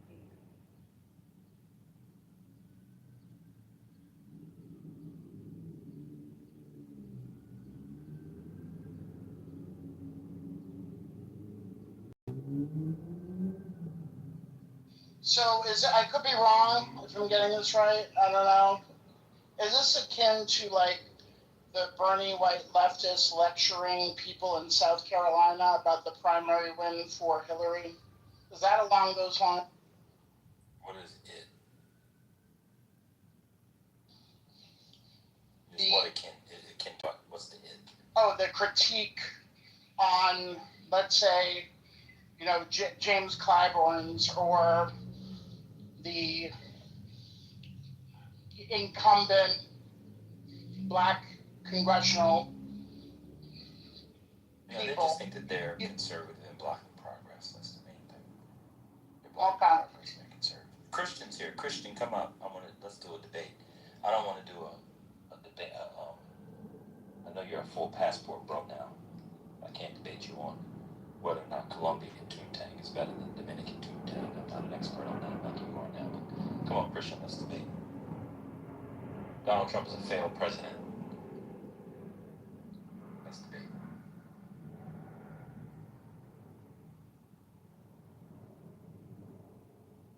Not gonna be able to beat you. You know, that's why he's not coming up. Because he knows Christian he won't. doesn't care. No, Christian never cares. Christian, are you in Dominicana? Y'all know Christian turned passport, bro. That's crazy. Y'all heard Christian in the rooms now? He a passport, bro. Is he light enough to be? You talking about in VR? What do you They might mean, kick him out. They might kick him out if he's too dark. Put him on the other side. Mohi, are you there? Do you want to debate? I got 2 hours and 20 minutes before the match. Hi, everybody. I came here to improve my English and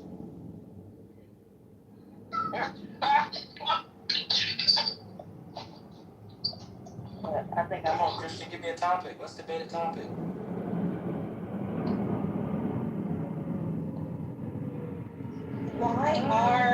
I'm sure that Christian would love to come up and talk about why 99% of black women are unfit for marriage. I feel like that is in his wheelhouse. Why we are only suited to be baby mamas on welfare or educated who sleep with our dogs in the bed, and go to sleep clutching our diplomas. But that's his thing.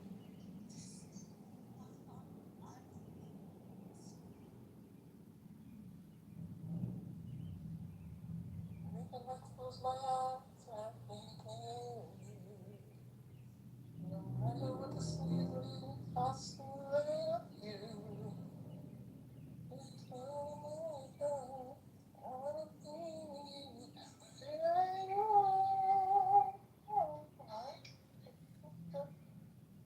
I'm too lucky.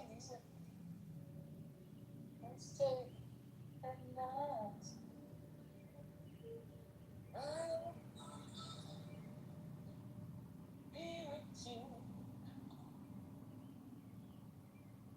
I just found online, the problem with the algorithm, a live performance of the deal singing to a kid. These dudes must be 70. Yeah, I saw that. Oh, it's cute. But in the car? Yeah. Yeah, because I made a comment to somebody who lives in my home how Babyface is not letting go of that hair dye. And shout out to him. 30 years ago. He probably look good in gray hair too. The stage is open. Christian left. He must be busy because he always loves a debate.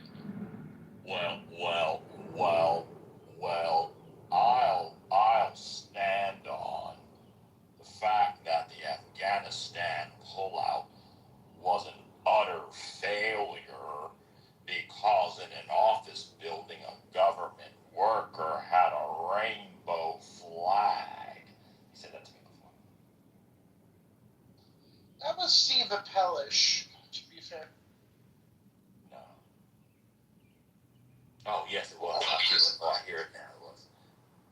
I have a question, because I still don't quite understand progressive Democrats versus, I don't know, would we call them traditional Democrats or status quo Democrats? I don't understand this concept of a progressive Democrat. Yeah, that's good. Yeah, the traditional ones, they say they're more corporate, they're not for the people, they don't rock the boat, etc. Yeah, that's good. Institution. So that makes a distinction as to, so the progressives are the ones that want to rock the boat, middle finger to, especially a city like New York, which the whole corporate structure. Go ahead, Spiritus. I said New York, you can't help it. I mean, like Espelon was in the progressive caucus, so he wasn't one of them that you're talking about. It's all. I think it's like Medicare for all. It's not. Most Democrats at this point, if they support Medicare for all, they would say yes. It's all attitudinal. It's about age and how do you comport yourself in public. And once all those people are actually in Congress or whatever, they're going to do exactly what AOC did, which is fall in line, okay? They're going to do the same thing. And then the leftists or the progressive or the DSA people are going to call them sellouts too. That's the way of the world. Shout out to Earth, Wind, and Fire. It's a lot. Yeah, but there are plenty of older Democrats that are progressive. Hey, but they go to D.C. with high hopes, right? Remember Cedric the Entertainer? You know, like I wish somebody would. And we think, yeah, they're gonna go to DC and we're gonna see change. And a big nothing burger. It's more the same. They join caucus, what have you. They fall victim to the lobbyists. They don't join any major what are those committees, and nothing happens. Okay, happy your mama. Oh shit. Oh, what's up, Devon? I just came up to say what's up. Peace, peace, peace. Peace, peace. Oh, this the thing that y'all should remember. Everybody wants to change Washington, but what happens when you get to Washington? It changes you.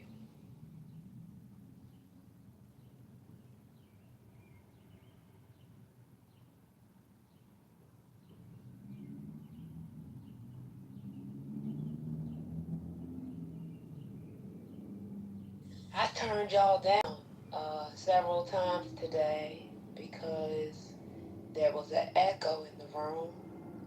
I turned y'all down several days because somebody had lost their marbles. Y'all alright?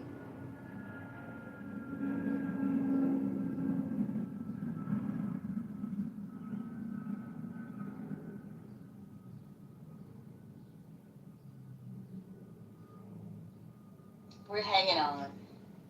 Wait, who lost their marbles? It was in the room today, Kimberly. I don't think you was here at that, or you were on stage at that moment. I haven't really been in here. I've been creeping on some other drama on this app. Oh. Okay. I'm sorry, Overstimulated has some good drama. Oh, I be going in there too. It's good in there. It's good in there. It was a room. Was it Overstimulated that had the conversation where Thug Bully was the expert on Frederick Douglass? Was that the room? Yeah. Was that? Oh yeah. That was good. That was very good. Frederick Douglass was not a feminist. How dare you? Oh yeah, that was it. That was it. I came running in here to tell everybody. I was like, Thug Bully is an expert on Frederick Douglass. Oh my God. Oh my God, that was crazy.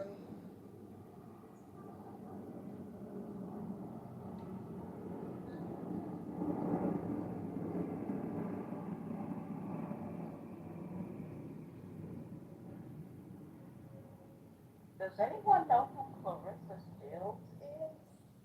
Oh yeah, the boxer. She a train wreck. Somebody need to take her phone from her. Quickly. Did a movie on her.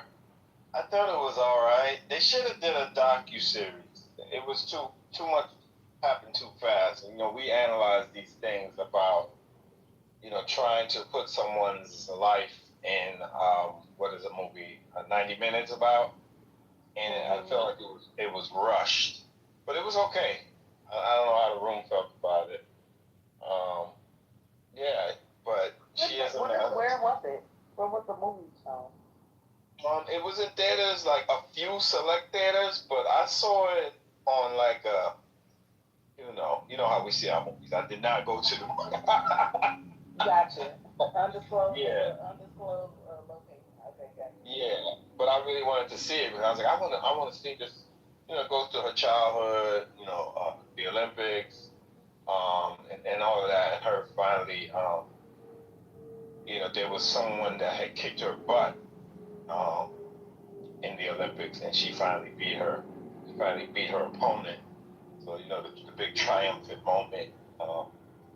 But yeah, then she started messing with rappers. So I don't know. She messing with Papoose. I don't know how I feel about Clarissa it. Shields is spiraling because she got with Papoose while he was still married, but it's fine because Remy was allegedly cheating or whatever. And they've been going back and forth, and Remy threatened to beat her ass, and I don't know, it's like a whole thing.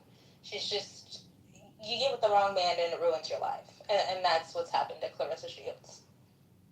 Yeah, she's not listening. And she really needs to just leave the camera behind.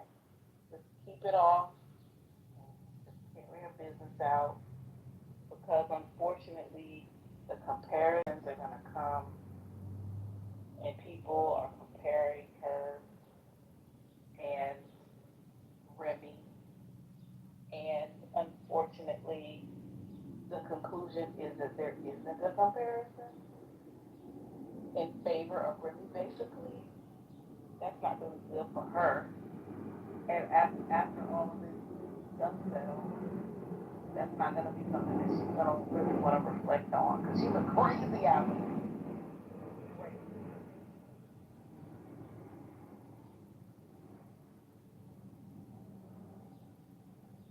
Yeah, I know she went at Layla Ali, right? She's had to come for Layla Ali, y'all.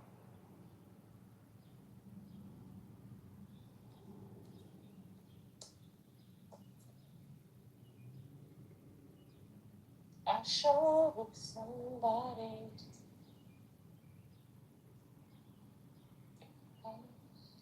Sherry, you know you're off mute. Oh, I'm sorry.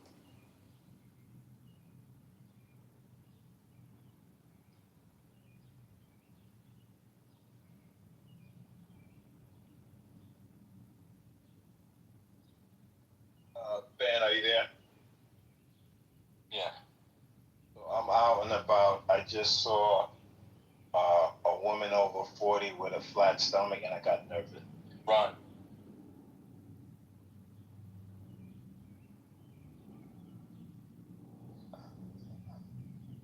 Yeah, but that whole Clarissa Papoose, and it's sad. It really is, because I remember I kind of stopped watching Love and Hip Hop around when Pap and Remy was on there, but I just remember the whole, like love, and I stood by her side and all the stuff, and then it crashed and burned.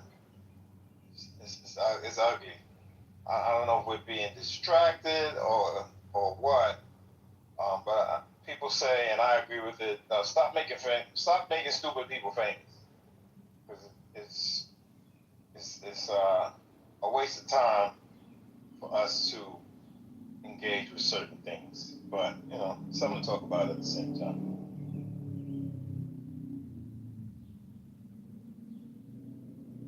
Yeah, it would be better if it was like actually not based on a real person's life. Like I kind of would rather it not be based on a true story. Because this is sad. And Remy said that she hadn't been with couples since 2022. Y'all. Well, I have a topic that I can test here. Why do y'all think that the xenophobia around Juneteenth picked up?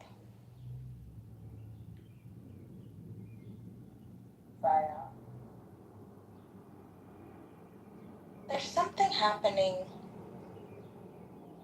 There's something happening where there's so many conversations around it. We don't want to hear that. We don't want to hear I'm a piano on Juneteenth. Nobody wants to hear soca on Juneteenth. It's made It's up. very weird. And then No, you don't want to hear soca. Wait, what did you say, First Lady? I said you don't want to hear soca. No. I'm talking about the discourse. I don't care. I love I'm a diaspora lover. So, like, I think that all of that shit around Juneteenth is so weird, but it was so loud. This is for us.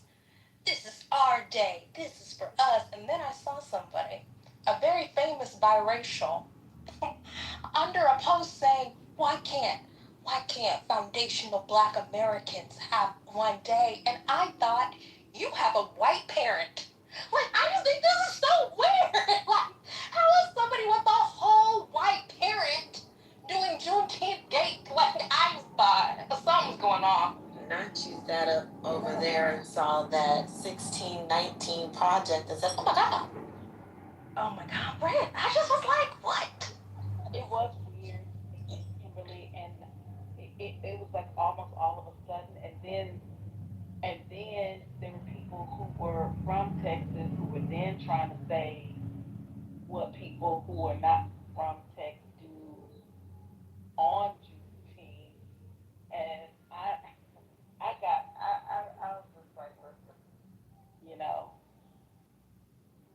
don't make me delete because I can be very careless and just say, listen, you know, this is a celebration that started, you know, with you all. However, it's a national holiday. Yeah, I'm not even I fight the Juneteenth people. I mean the Texas people who get so I don't know what the word is, but they're trying to Dictatorial. Yeah. Over what we get to do.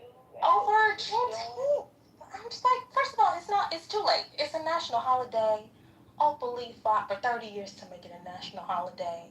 Y'all not gonna gatekeep Juneteenth anymore. I'm sorry. It's over.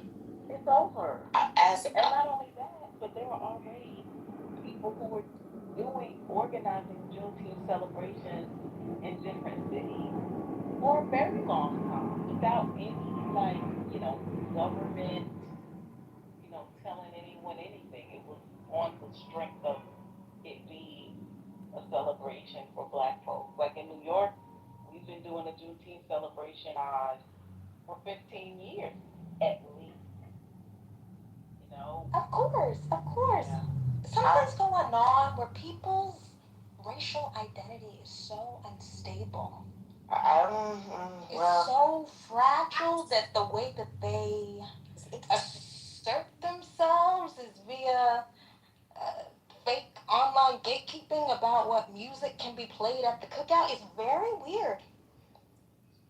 I will say, as one of the people from that state who has been very, who watches all of these conversations that people have about that particular holiday and the ways in which they discuss that particular day and what that particular day means without proper historical context, for me, it just gives a whole bunch of Spider-Man memes.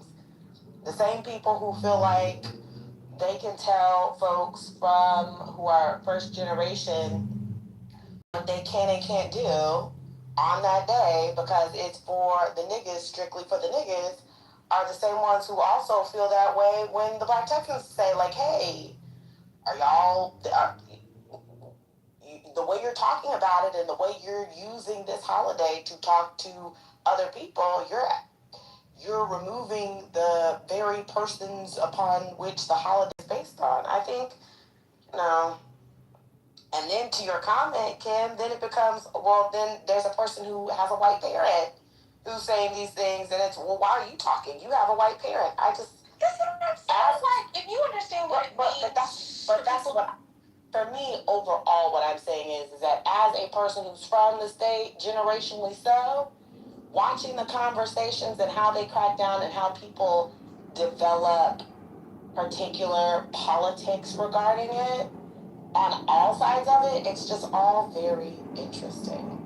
Because for me, I'm just kind of like, at this point, y'all just need to take the day as a free day off, like y'all do with Martin Luther King Day. That's an alleged day of service. A lot of y'all haven't done no damn service. A lot of y'all are going to go to your parties and you're going to have all of your damn flyers with, you know, great drink specials for the holiday weekend. And you're going to turn up. Like, just treat it like you normally do. Stop ascribing all of these things onto the day. Because after it's getting fake. Everybody's just being real fake. It's real fake. But that still goes back to the idea of controlling, you know, 45 million people and how they utilize the day, right? It's like, last time I checked, and I'm old school, so the new people might not do this, but honoring the history of the day, the things that are eaten and you know what I'm saying, all these different things, I think that people have been relatively, you know, good at circulating that information, even though you might still have somebody stand up and say, oh, well, you know, that's not correct, that's not correct. That people, you know, that's being circulated. The story, the history is being circulated semi-okay, even though there were many places where, slavery, the end of slavery did not end when it was supposed to, right? So you have all these different dynamics going on. At the end of the day, it's just been taken out of all of our hands, really, to be honest with you. Like, we can only assert as much control over as we can as a community. But to get back to what Kimberly was saying, the narrative about what music we're playing, to me, that's the craziest part of it all, because it's not like our people did not borrow and get inspiration from it. You can't play Stevie Wonder without hearing Brazil. We can't play Master Blaster because you don't like the diaspora. But Stevie Wonder is an African. He's from here, and there are many people who contributed to our musical zeitgeist who whose roots are not directly from the United States. So do we kick all of that out? What is the argument? To me, that was really strange, and to me, I feel like they actually were not telling the truth. I want to know how many, South Africans are in the United States to the point where people are petitioning a piano at the function. I just think that was random. In my opinion, I think it was random. I think that it's kind of like these arguments. These are arguments that people keep saying have happened, but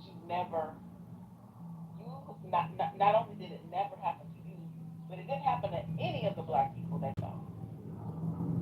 But this narrative is still here, and they get to push it in order to push their agenda forward.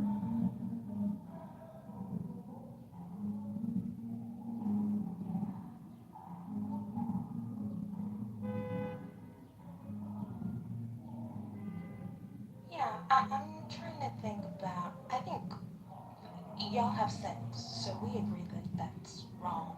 I'm trying to think through why. Why has this taken hold? What's going on? Why is the 1619 woman who has a whole white parent and who is routinely uh, talked about as if she's not black, her white parent, why would she get on the 80 street? Like, I don't know. Oh, you talking about the red-haired lady? Y'all have nothing. That's because y'all have nothing but Juneteenth, fake Juneteenth celebrations that you hold on to, like you argue about it being a federal holiday as if that ruined something. Because black people ain't got shit. So you argue over who's invited to a cookout. Guess what? Mostly these Negroes don't even like to be around other people. That's turning the logo to a cookout. Because you think because you did the electric slide at the Obama Center, you think that you have a culture that replaces the thing that you don't have. Yeah, like these arguments only happen because there's nothing else. But brother, the reason why I was so taken up, but she has things. That's the reason why I was so taken aback.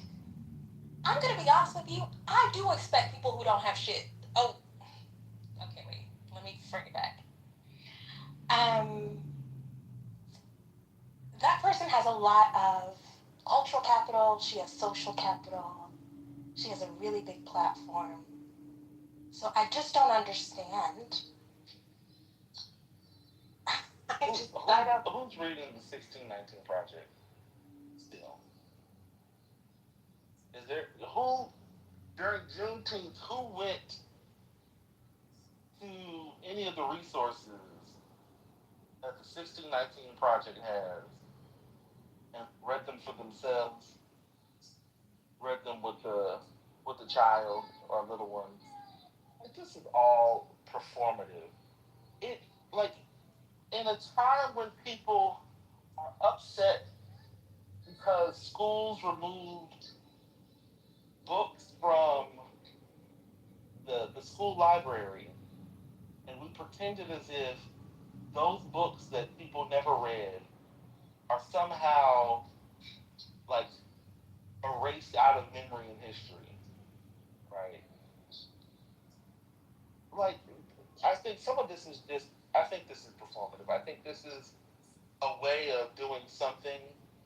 It feels like doing something without doing anything. Because social media gives, and I include myself in that. Social media gives us the feeling like we're doing something. Because, shit is a lot harder to do. It's a lot harder. I don't know. I just, because why would you care about this? Um, if people are celebrating Juneteenth and acknowledging sort of, talking about, the enslavement, liberation, people are arguing over whose date, like, or who can celebrate it. Like, that is a complete, to me, just my opinion. Nobody has to agree. I don't know anything about anything. But it just seems to be so disingenuous. Everybody's playing sort of a part in a soap opera. And at some point, you're just like, where is this going? So what end? There's no end, and there's no goal. There's no goal.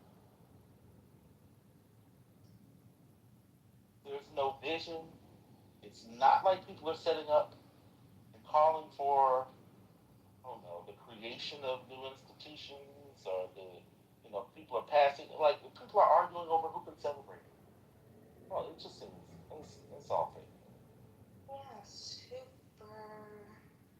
super strange. Threads is the new Twitter. I've been getting back on Threads, and they have a lot of good drama there. As you can come up and please give your opinion. You don't. The wonderful thing about the stage and the space is you don't have to agree. If you would like to say something, if we're saying nothing, if I'm saying nothing, please enlighten us. Say something. Is this wholesome? Yes. Because what I could say is very different. Well, let's not talk about that. We don't have to talk about what you could. Inviting people on stage to share their opinion. Well, is wholesome. Well, I mean, it depends on if you're gonna put them in a trick bag later. Oh no, I don't have any. No, I don't have any. You don't have any trick bag. Listen. I said what I believe, and people got a lot of pushback on it. And I'm encouraging people to push back and share what they think. They don't have to agree, but I'm just saying other people are saying nothing while saying nothing doesn't really add to anything. Well, see, Brittany said more about nothing and then added S. So there's some extra stuff for you there. Oh, there you go. That was enlightening.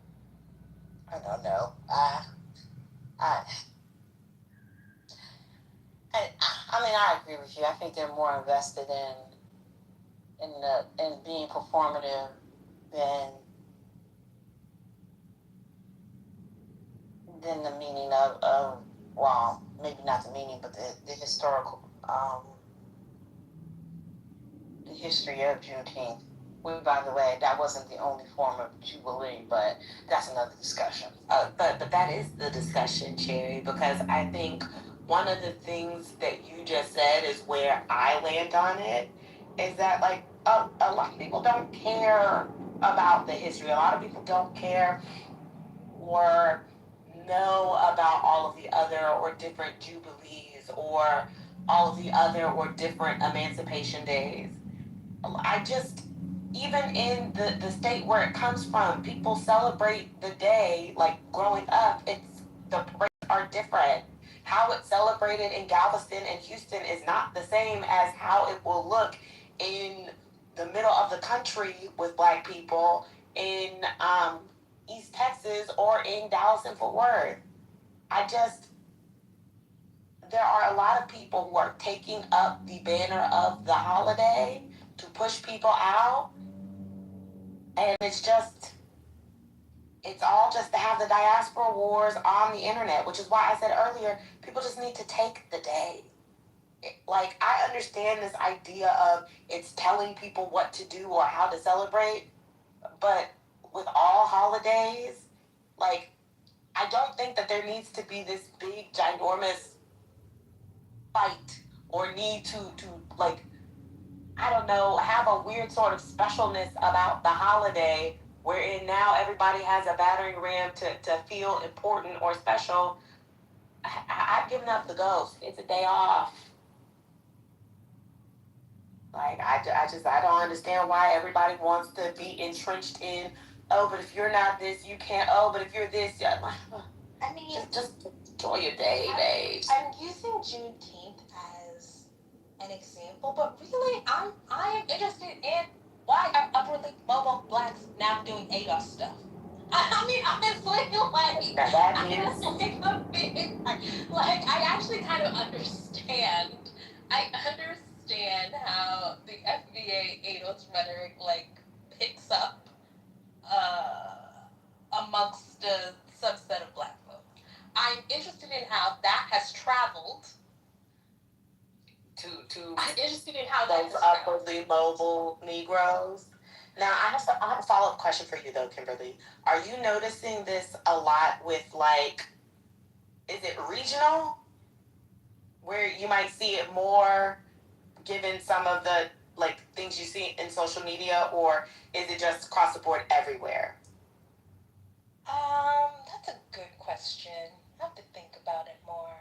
Because that's also one of the, like, the difference in, to me, for a lot of these things, like, some of it is, like, regionally speaking, and then other parts of, or other things to me is, oh, y'all are all in big blue states, and y'all all feel a kind of way about each other, and so now y'all are coming on the internet like y'all done since y'all were 15, 16, 17, 18, 19, 20, and now y'all are beefing with each other on the internet because you're mad because you went to that party last week and they cut off Waka Flocka Flame, and you were ready to talk about how he was one hood ass nigga to put on what's that Nigerian young man that they like so much who does Shayo? They put that on. Wizkid or Afro beats. What is his name? Davido or that one of them is not the one I was thinking of, but like, yeah, they cut your Waka Flocka Flame to put on DeVito, and now you're upset. And now you want to get on the internet and gangbang with everybody. You upset because your African boyfriend or your African girlfriend, your Caribbean girlfriend or boyfriend dumped you, and now you want to come on the internet and talk shit. I think they don't know how to dance to it, and that's what really pisses them off. I think this is, I don't want to be too Marxist. I think this is economic anxiety. I've just come to a conclusion. I think a lot of this is economic anxiety. Not for the 1619 woman, that's a different thing, but I do think I'm seeing more people who I'm surprised by. I think everybody is just worried about their 401ks. Everybody's worried about the future. Well, but this always happens, and that's, I mean, to me, that is what the ADOS started off as. You know, it's like mapping white politics onto us. You know what I mean? It's like being afraid of the immigrants, saying they stealing their jobs, you know, and all these other things. Because as far as I remember, as black people, it doesn't matter where a person is from. If somebody comes at you wrong, you check them. And I'm trying to figure out how that's no longer on the script, and instead we cry and tell so-and-so and include other people into something that you're supposed to handle on your own and stand on 10. To me, it's like it's a weakness that I guess, yes, it's the anxiety dressed up as, you know, them, you know, trying to be, you know, take charge and be leaders, but they can't. You know what I mean? Because they don't really know how to keep community. They may be able to get people to rally around for a minute, but they can't maintain community. It fractures constantly. But I think that that's what those um, that's what those organizations started as a result of economic anxiety and adopting the talking point of xenophobic white people. Um, but those people aren't talking about the South Africans who are coming here and becoming a part of whiteness here. They are trying to get us though to separate and fracture, but they don't want that for themselves.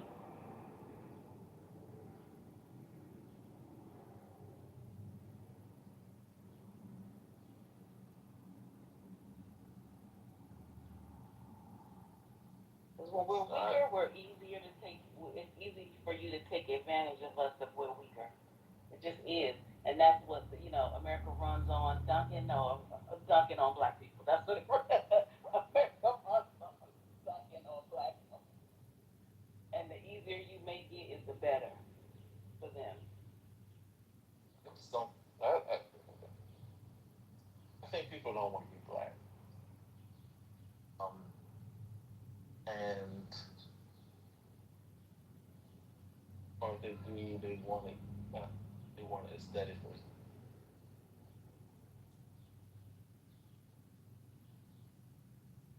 Yeah, I just No, no, no. I think you're there. There is something about. I'm not saying that's for everybody. I just think there's a significant group of people who just don't want to be black. They, like that's, there's something that I think people think is mythical about identity.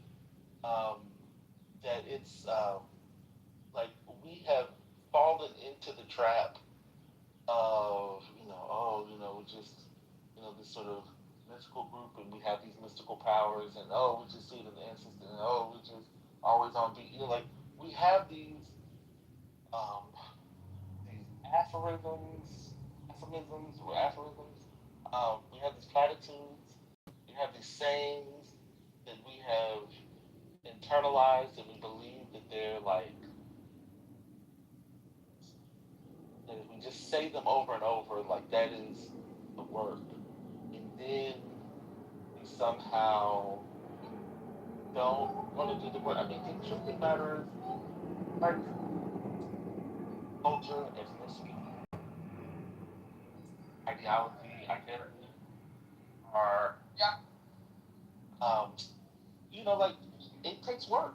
If you want a collectivity, it takes work. If you want an identity, a collective identity, that takes work. And, like, again, I go back to what institutions, what things are we producing? Are we creating? Are we upholding? Are we uplifting? And help do those things. If there are issues, if we see that there are issues around, um, you know, black folk who are coming here to this country, that's a concern. And you see that there's some tensions. Okay, what do we do about it? Well, let's just complain about them, blame the immigrant, wish them not here, say they're, aspiring to whiteness, and because that's the way. Either people want the thing or they don't, but it just seems like people want, like they want a collectivity of things that sort of um, connect to the identity without actually having to do the work of like bonding people and getting people to connect with one another, right? Actual connection, and and and reinforcing sort of the belief that we are a group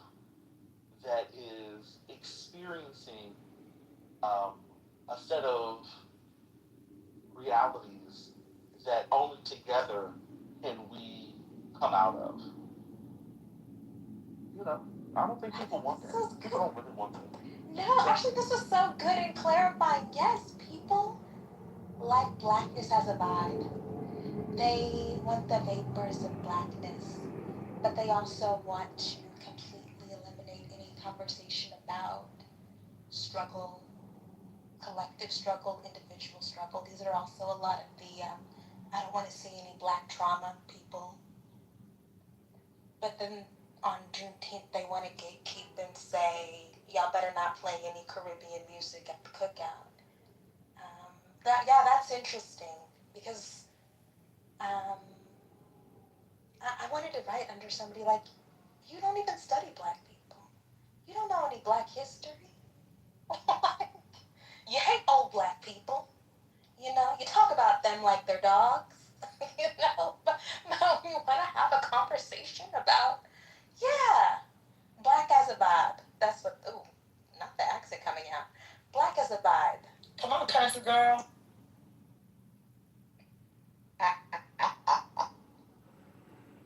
Are these the people, the same people who like to say, we are not our ancestors? I know. Yes. Yes, they are. Yes. The same ones who will say that and act like they can withstand Jim Crow version 2 in the future, but crash out and cry when that Wi-Fi goes down and Twitter is down for more than 20 minutes. Yes, those are the exact same people. Yes. The same people who will tell you that black Christians are gullible and have been completely, sold into what is it? Brick called trick bag. Am I using that right?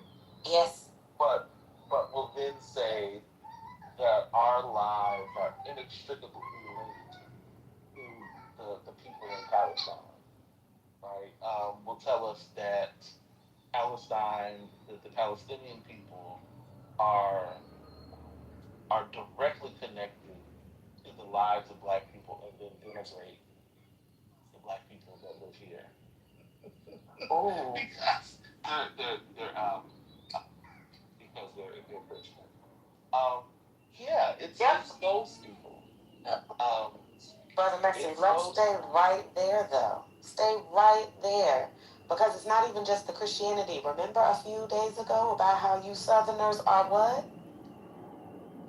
Those same people who think the same people who denigrate black people and older black people at that. Let's talk about, because it's the black Christians, but they also have that same vim for the old black people, and in particular old black Southerners who they feel like are easily led, but then we'll turn around and say that we are inextricably linked to the people in Palestine, and yet you don't like your Mima. Sure don't. They surely don't. They don't. Oh, this is related, but not. Maya put me on to a literal 2-hour-long clip of Mimi and Quinn going back and forth. That's what we were telling you about the other day. Very glad you saw it. What are your thoughts? I have nothing. I mean, I'm not in any mess. I have no feelings about Mimi outside of this. It's just crazy to. She said, Southern black people are holding all black people back, and I just am like, but what are you doing? Oh. What are Mimi's contributions to black progress? I just don't know. Maybe I'm unfamiliar. I'm unfamiliar and I'm not in it. I don't know. I was just curious. Well, she got out. Well, because she's in California, and to be in a blue state is to be free. Did you know? It's to be removed from the servile, docile mindset. It is to be human. It is to be actualized. Wait, Britt, didn't she also say that California blacks are the real revolutionaries? Didn't she? Certainly did. And then they all tried to rest on the laurels of the Black Panther Party in effort to say that, like, yeah, we fight for our rights. We are always revolutionaries. We had these movements. Anyways, we don't have to spend too much time on it, but shout out to Maya for putting me on to that extended exchange. It was And great. shout out to Quinn. That's a black king right there. That is an Englishman, please. Oh. Yes. Was it during that exchange that he said somebody didn't have the wherewithal? Yes. The wherewithal. Yes. But he had the wherewithal to go toe with Mimi. Yes. Mm-hmm. Okay. That's why he's English. Okay. Because he kept saying wherewithal like that. Okay. Only an Englishman would say some shit like that in a conversation, in a back and forth. This game with Sweeten is real good. If y'all are watching, it's 1-1. The little black boy with his little twist out scored for Sweeten. He was talking a whole bunch of shit. Looked real good doing it. Did you talk about the hair conversation people are having regarding the World Cup? Whose hair? All of the players, somebody took pictures of a lot of these players hugging each other, and you could just see all these dope ass hairstyles. Black players. A lot of them have some really neat, very nice straight backs. You could tell they got them done just fresh for the competition. I hope some of them have barbers and local connects, because some of them are going to look crazy after a few matches. Brother, check it back down. Wow, that other young black man was about to score, but a black man in the box stopped him. It was great. Way to go, Zion. Zion, mad as hell. His jersey looks cute, though. Those dragons on there. Wow. Anyhow. Brother. Listen, you just heard my stream of conscious thoughts, but you were over there doing laundry, and we all heard it. No. This was not about you. I promise. It was about me. I had sent him something. No, not at all. That was directly at your mama. I appreciate your if I had something for you, I'd just come to you. Well, I mean, it's still the daytime laws. Wait, did you see in the chat when Mel asked about pinging Ashton to the room, because we need to hear the nighttime laws regarding playing Appiano and Afro beats out of Juneteenth? Mel has to be stopped for that. You gotta be careful. Okay, we need the person who knows nighttime laws to let us know what the city ordinance are for that. Oh my God. The nighttime laws. What? You don't want to know? I mean, no. Yeah, you didn't study that either. Yeah. Should I share that with Hurricane Brother? Yeah. Those nighttime laws. Oh my God. I'll just say, yeah, you can only share that in the daytime, your mama. Nighttime laws, you might get in trouble. Nighttime laws, you might get in trouble. I might get shot in something or something. Yeah, you might get shot. I appreciate the soccer commentary. As someone who was never into soccer, I enjoy. I think with a lot of things. When less people we're talking about it, they're excited. I can. It's kind of exciting to when you watch it and see it with other folks. It's been true. A lot of people been like, oh, okay, I can see this, and then when you see how black, some of these teams are, you're like, oh, okay. gonna be honest. That's how I got into women's volleyball a long time ago. Now I'm not big into, like, I don't know the name, but like during the Olympics, I think I saw Cuba's team. I saw them all black women, just killing it. It was cool to see. I was like, oh, other places, this is not it's not just a white sport. Yeah, so that was fun. Yeah, it's about to get real patriotic for me. At 9 o'clock, I hate the person I'm about to become. But it's only gonna be for 2 hours, and then all that funk get packed right back up. I need you to focus on your voice. I'm not going outside. She's not going outside tonight. Well, I don't know. Does that matter? Yes, it actually does. I need you to make sure there's some lemon, some honey and lemon on deck to soothe that voice of yours. That long speech was crazy. Well, let me tell you something. You came out there one day, just voice. I was like, I had to look at the PTR. Like, I couldn't just look at the avatar. Who was that gremlin on stage? I had to click on it. I was like, hold on. I got to look at the handle because this is an imposter. I don't know who this person is. We said, Britt, I don't know who this person speaking is. Let me tell you something. I'll just say the voice was so deep, and Rhombus would have been proud. Not I had the bass. Super bass. The boom, boom, boom, boom, boom, boom, boom. No, Britt had the bass. Oh, yeah, you was backing up. See, I mean, y'all, this is what I didn't like, brother. The fact that you gave her a pass on the voice. When I sounded, No, I did get her. But why I had to be at the Underground Railroad. Why not? Listen, I know the hush puppies was a little too much. I do. And I called you your mama box brown. That was good. Not you repeating your jokes. It's insane. I think that was the spirit. I don't want to take too much credit for that. That was the spirit. Spirit move. It's the vessel. I was the vessel.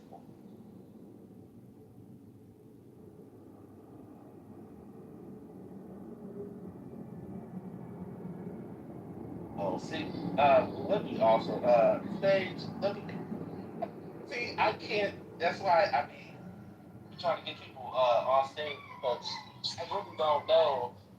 But we talking about your old ways. See, we talking about your old ways. We not talking about how you have moved into a new life. I'm trying to, now, let me be clear. I'm trying to be still direct with people, but in a way that isn't, dragging folks. But, Sage, I apologize. I completely misread what you were saying. So that's my fault. I didn't know what I completely misread it. Can I get a recap of the day? I just noticed the title. What happened? What happened today? Y'all gotta give me a recap. See, when I be coming here, y'all, the room is kind of like you want to know why the title is what the title is? Yeah. In part, and y'all have to keep me honest. We found out, if you look at Hurricane's PTR, they were rediscussing about how Julio now has a show on Jubilee. And we heard some clips. And then next thing I know, I just remember hearing Ben say, I want to debate somebody. We also talked about FD Signifier too. But I just remember hearing Ben say, I want to debate somebody. I have 2 hours before the game. Who want to come up here and debate? I want to debate somebody. And then Christian came in the room, that Republican in the suit. And they were trying to lure him on stage with snacks. But he didn't want to come up.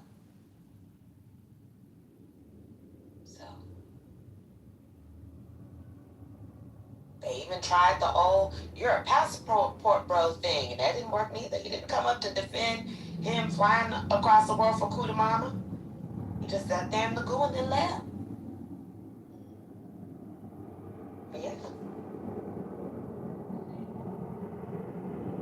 It was the How left much was you getting paid? How much you getting paid? that was not discussed. I don't remember hearing that from anybody. But I will say, in the clip that we heard, it sounded like a whole bunch of yelling. It sounded like two cats yelling at each other.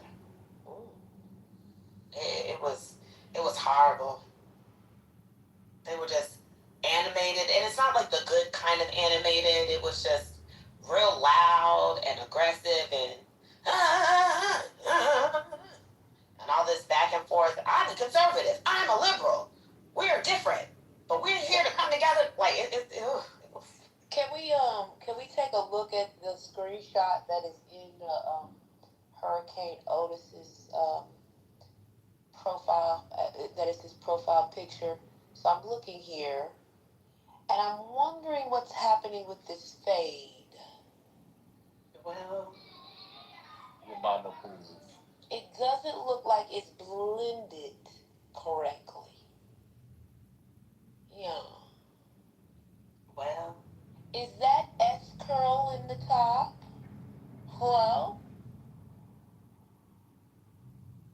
he's trying, your mama. He's trying to quit his day job, and that's all that matters. He's trying to leave that day job. Working 9 to 5, trying to stay alive. So yeah, that's it. No debates ended up occurring. I have a new clip of Julio and that boy. It's a promo. Okay, your mama. Touch your head again, thinking, damn. Oh crap! It's hard to freaking play on Instagram. Wait.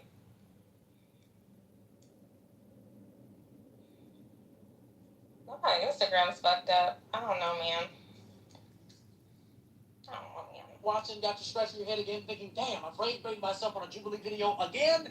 Well, I got something else that's going to do the same thing to you, or possibly teach you something. You've probably seen it before. I'm Austin Julio Brock, and I'm a Christian populist. And I'm Dick Mauricio, and I guess we're doing something revolutionary. Oh yeah, you played this. Sorry, this is new to me. I just found out about this. They're doing something revolutionary. Progressive versus a Christian populist. Okay. Let that man move. What was the place? The place that they were trying to do Christian populism in the country. What was the place? I forget now.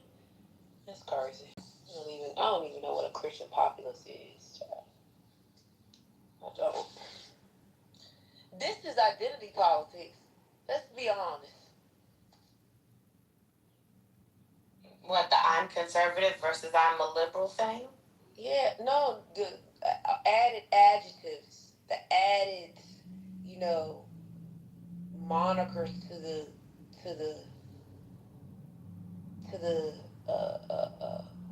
framing of the show.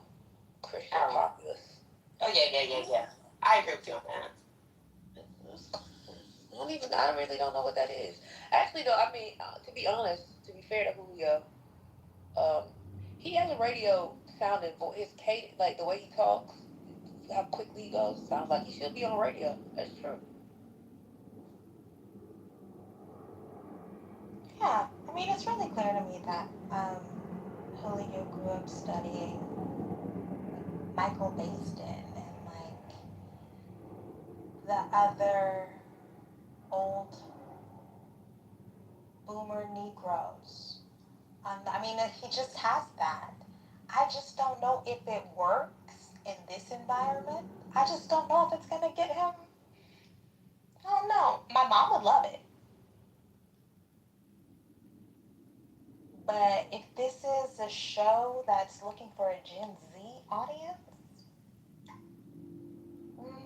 oriented towards the platforms, I don't know. But, God bless him.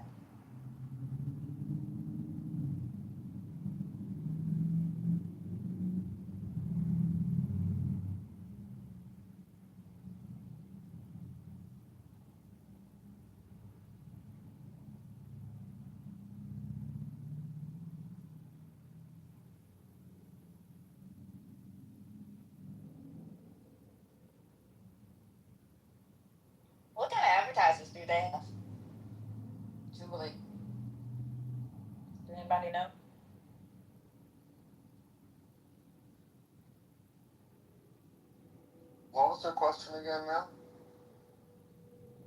What kind of advertisers do they have?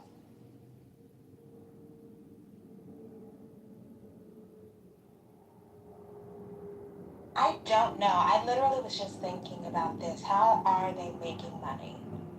It can't just be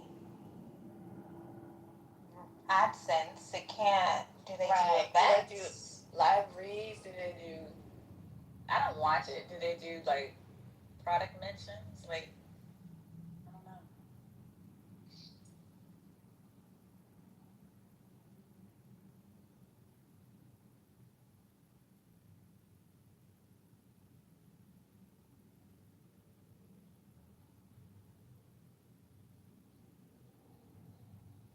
Kimberly, do platforms still do media kits?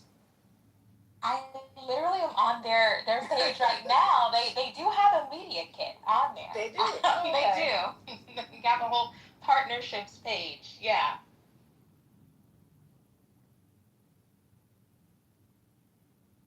I'm thinking that'll dictate the success of the show, like its longevity, if they can find advertising partners.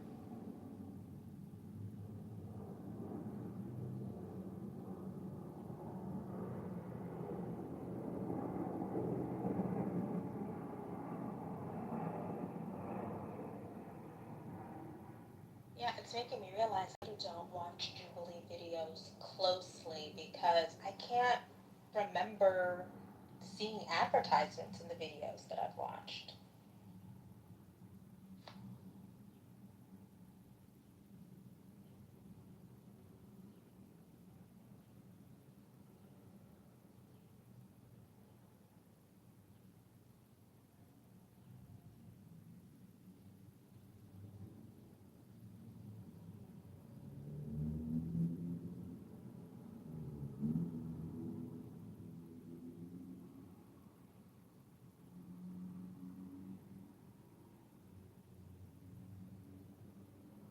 And I was just thinking, I doubt Julio has representation. I wonder who's negotiating his contracts. Like, I have a lot of questions. I was thinking about that too. Did he have a rep?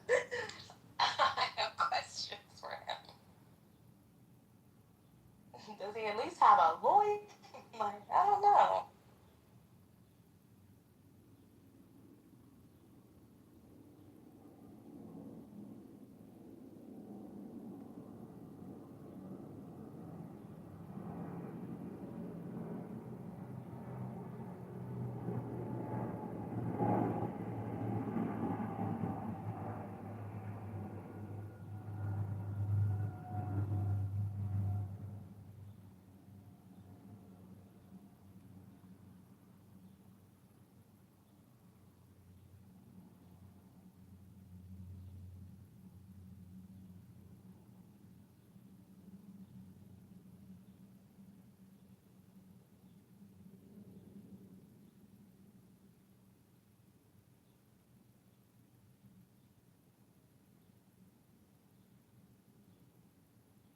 Is his brand name Dr. Julio?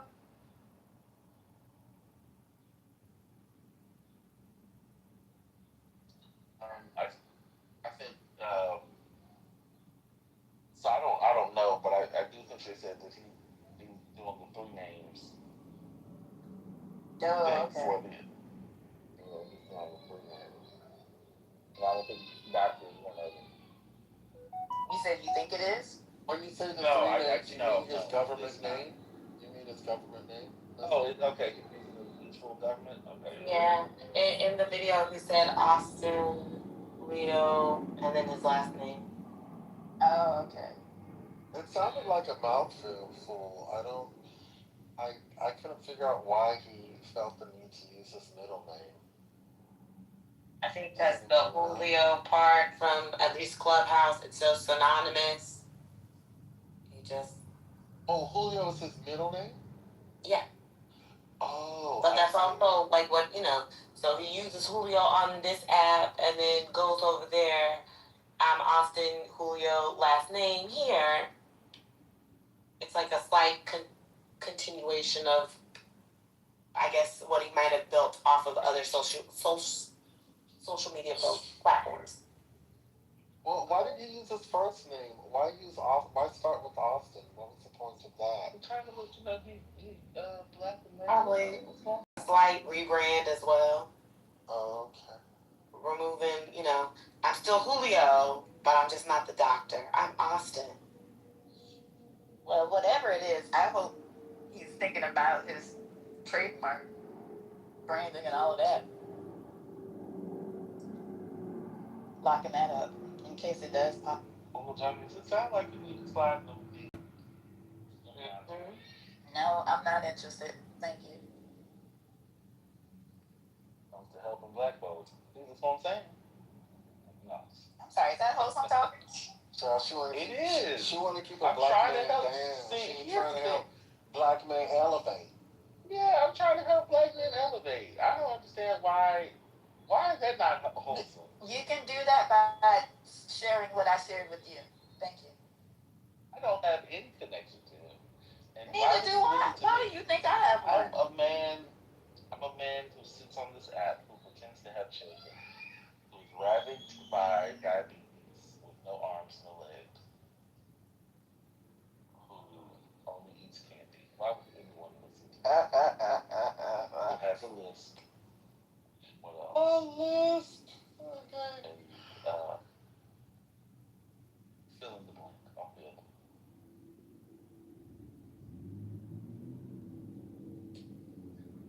Well, I hope he and David get more chemistry.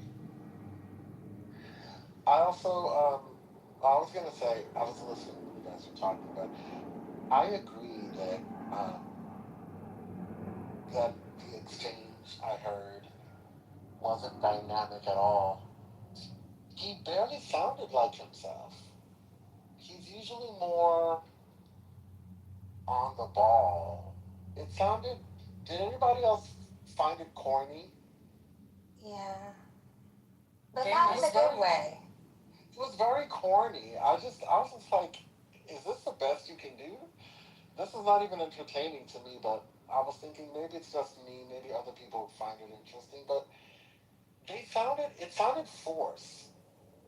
It didn't sound, I expected them to have a more natural back and forth as opposed to something scripted where one would just go after the other. So I don't know how well he does with scripted stuff because he's been more compelling when he's just going off the cuff. That's what I remember.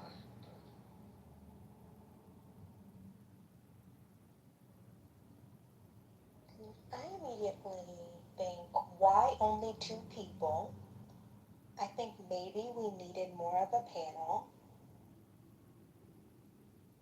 The feminist in me is, I don't know if two men is ideal, and especially not those two men, but also maybe you just need more people to be able to go back and forth. That's interesting. But I don't know, we'll see. The first episode is on June 28th. I will watch. I'm just impressed that he, said he was going to do a thing and he did it. That is notable to me, so. Listen, I agree. I think there are a lot of folks who wanted to, but to do it, regardless of what I think about what he believes and all that stuff. It's amazing. Yeah. Yeah, no, I don't think he has any, he don't have, there's no real, it's just marbles in there. It's not really. But that's fine. Yes, there are a lot of people that, that have marbles, and and if it resonates with people, then it does. And if it doesn't, then But yeah, a lot of folks stop at the idea. So, it's what it is.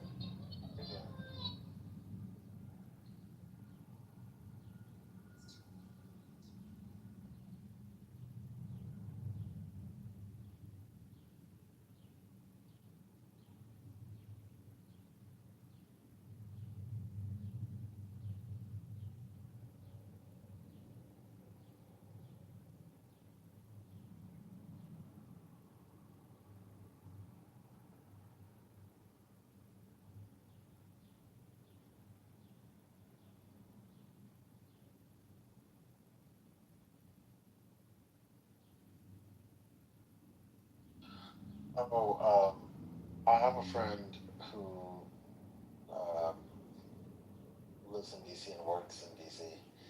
Um, he left the office about 45 minutes ago, and he had to walk through part of the mall, and he said that it looks like a Klan rally. That's what he said. He said it looks like people just descended on DC from Mississippi and Alabama, and a lot of the people that he saw look a particular way. Um, he likened it to a Klan rally. I thought that was funny. I think they're here for the Independence Day festivities that are coming up.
I wonder whose military child is that goalie.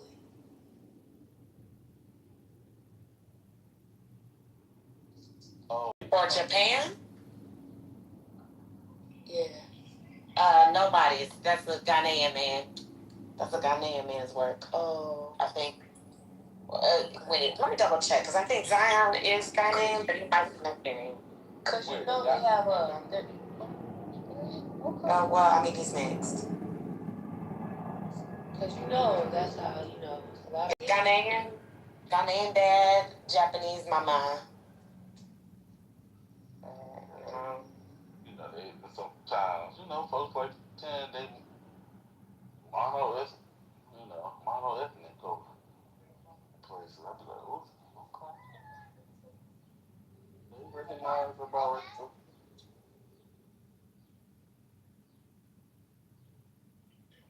This game is going to end in a draw with hopefully Japan coming out as number 2, given the head-to-heads.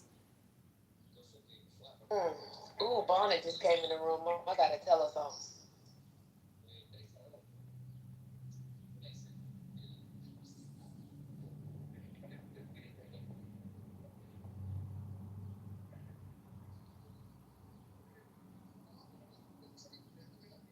Yep.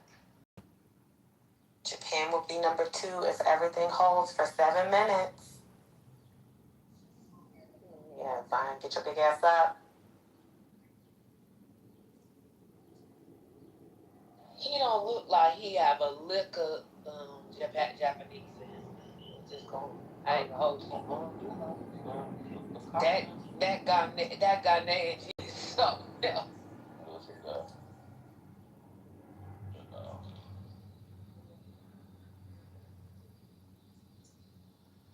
Oh, okay, I just trying to say it. Okay. Now they got to defend this corner.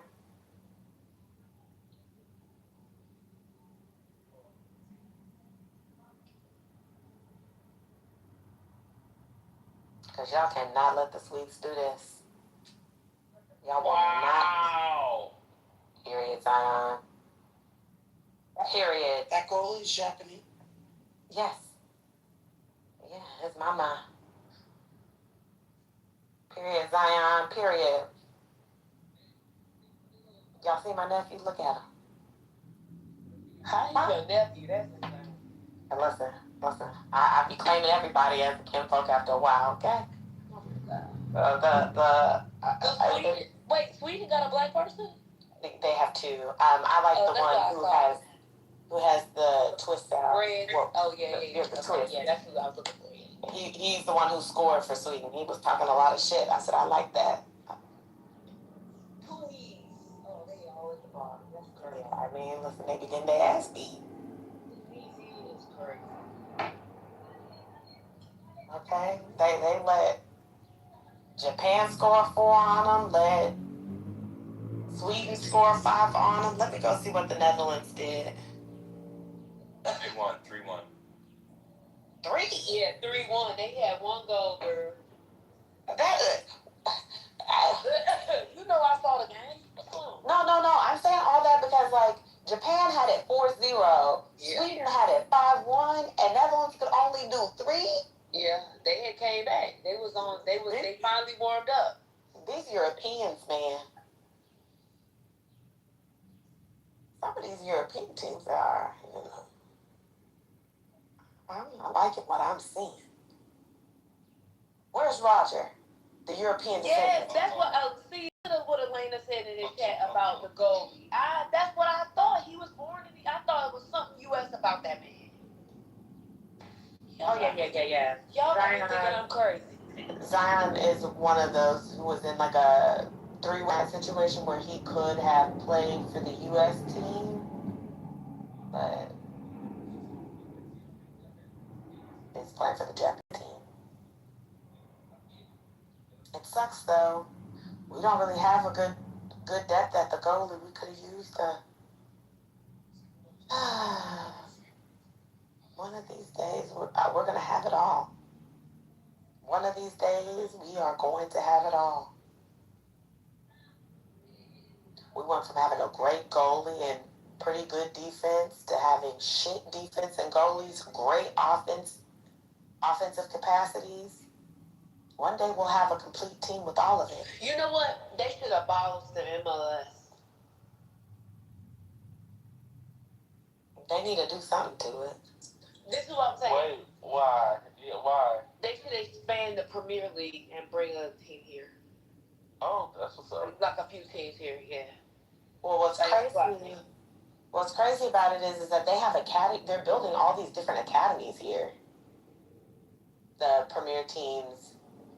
And not even Premier. I want to say Spain, Real Madrid also is building an academy here. So many of them are building academies here, which I think is just for the best. Take whatever American talent you can get and funnel them over that way, I guess. Because then they can come back home and play for the USA team. Exactly. It's a pipeline. If this is what it means for me to get great players, go ahead. Because MLS, I be going to see what they be doing over there. But my God. Now, is the money better here? No, not at all. No, not at all. Not at New York offered Christian Pulisic. Oh, praise God. Japan just won.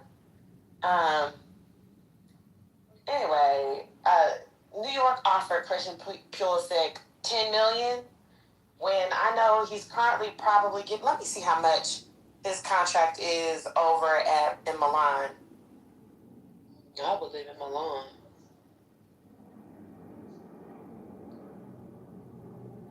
I just saw him too, black guy.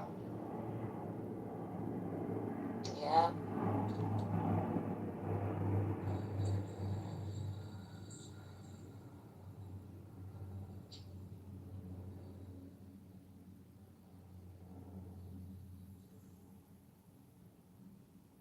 So, Christian Pulisic's contract, according to, I'm going to do like y'all like to do, but I'm going to actually just say, according to the AI that pulled sources including USA Today, it says that Christian Pulisic's contract with AC Milan is valued at approximately 26 million euros over 4 years. And New York is saying 10 million. Like, come on, get out of here. Dollars, USD. Like, get out of here. Not offering no damn money. And the boy is still young and informed. He can still make millions of dollars over there in Europe. With Balogun's first 2 games, they're talking about how that contract with Monaco, they're about to sell him for probably,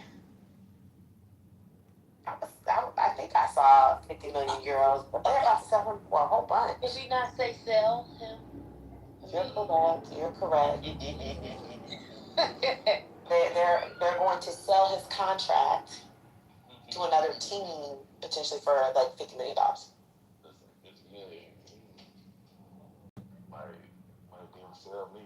And when I say brother, that's cool. And when I said dollars, I mean euros. But like,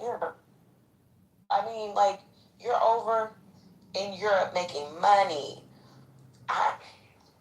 The MLS should not be seeing a lot of the top U.S. talent, like the Christian Pulisic, until they are like 35 and want to retire. Until they come home, play for 2 years, and it's real crap, and then they retire. And that's it. Isn't that what Beckham did? I mean, he's obviously... Listen, that's what Beckham did. That's what Messi's doing. That's what half the league in Europe does. Laton did it, but then he went right back because he said, actually, I'm not an old fuck. I can still play. And then went right back over to Europe and was in them leagues kicking balls like he never left. Okay? So many Germans are doing it. Started with Bastian Schweinsteiger, and now you have Thomas Mueller over here doing the same thing. That's a Golden Boot winner from a World Cup. English players did it. Antoine Griezmann came over here, a French man who literally won a World Cup in 2018. Now plays for MLS here in the States. Son left Tottenham to come over here. There's too many people who leave European leagues to retire in California or New York, maybe Chicago, depending. Now, Ben asked about this the other day, but some people can do like what Ronaldo and Neymar did and take your ass over to Saudi Arabia. Get you a multi-million-dollar check.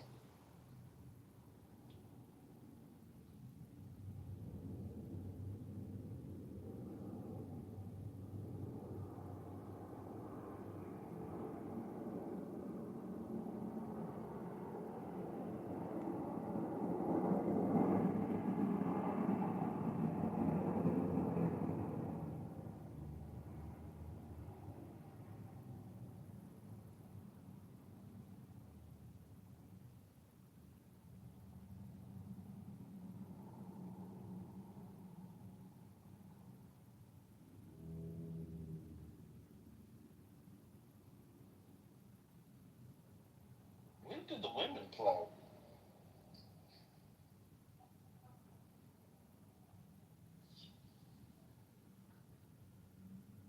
That's a good question. When do they play?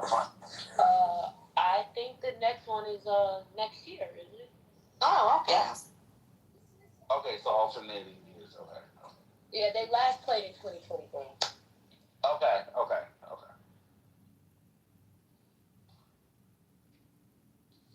Well, wait a minute. Aren't the Olympics next year? No, yeah, soccer has nothing to do with the soccer doesn't the FIFA I World thought Cup. the Olympics will be till 2028. Yeah, it's 28. Okay. Well, I mean, because soccer is also. Yeah, but it's not the same. Okay.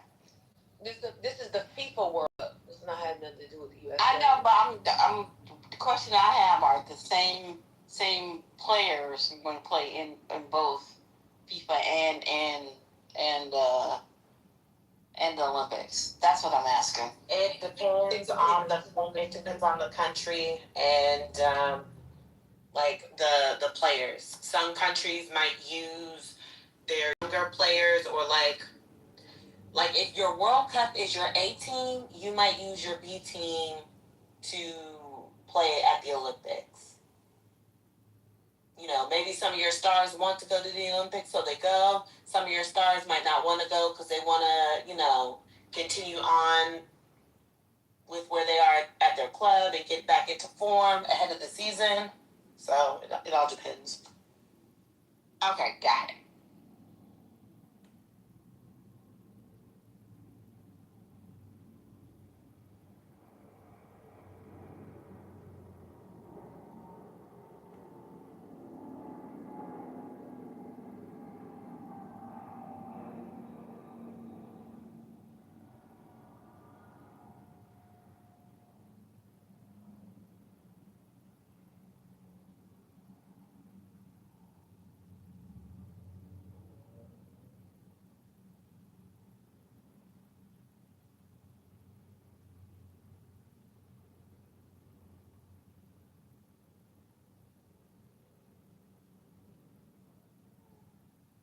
Okay, I got a question. There is a right answer, but I don't care about the right answer. Well-being, one word or two. What do you say? What? Now, Ben can answer. Anybody else can. Yeah, Ben can answer. Big brother, maybe I shouldn't make you answer because this is you know the answer to this. Well-being, one word or two. Nobody. I mean, y'all Google it. It's just stupid, but whatever. It's one word, right? That's how I've seen it. Is it? That's how I've seen it. Was that accurate? I don't know. They were like professional publication. It wasn't like a impersonal where I've seen it. It was what? It wasn't like a personal writing. They're professional writing. It's like when they talk about outcomes. You know, in the space that I work, like health outcomes and things like that, I've seen well-being as one word. So technically, in the U.S., it should be two words hyphenated. There's a British version that is one whole word, but it is becoming conflated, and it irks me every time I see the one word by someone who doesn't know. So this irks me. I've corrected it 3 times. I'm like, you're not British. Sorry. We do two words hyphenated. Yeah. I don't think it's a hard and fast rule, but it kind of irks me like when people write antitrust with the hyphen. Hello? But I thought antitrust is one word. Is that not true? Yes. Oh, well-being is two. Oh, okay. Got it. Yeah, it's like some people write antitrust as anti-hyphen. Oh no. Like I'm anti. Yes, because that's during I guess the Gilded Age. I guess that would be considered the Gilded Age. When they started to debate the Trust Busters. When they started doing the Trust Busters. And Ida Tarbell, when she started writing about the Standard Oil Trust, she wrote anti-trust. But the majority of people write it, I think, one word now. I mean, and sometimes we laugh at people when they write it too, like anti-trust. We laugh.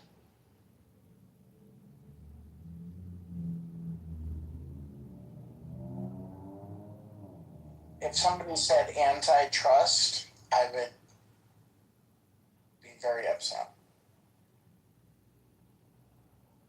They said antitrust? Yeah, instead of antitrust. Referring to laws.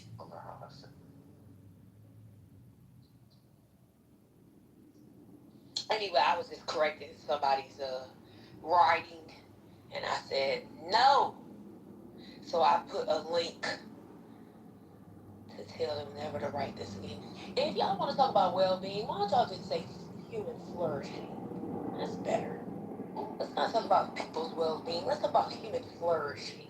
Let's do that. Wait, on the British spelling thing, do you get annoyed or are you cool with like neighbor with a U? Oh, I don't care about that kind of stuff. Like organization with an S. I don't care about that. Like that, I'm cool. I'm cool with it. I'm just like, yeah, same. I think people just don't know. I just think people don't know. You know, yeah. I don't think like if you writing something to be published in the U.S., I don't think you should be writing with a neighbor with a U or organization with an S. Yeah, I agree with that. But if I have my like phone to UK settings, that may pop up, and I'm fine with that because it's just text. Yeah.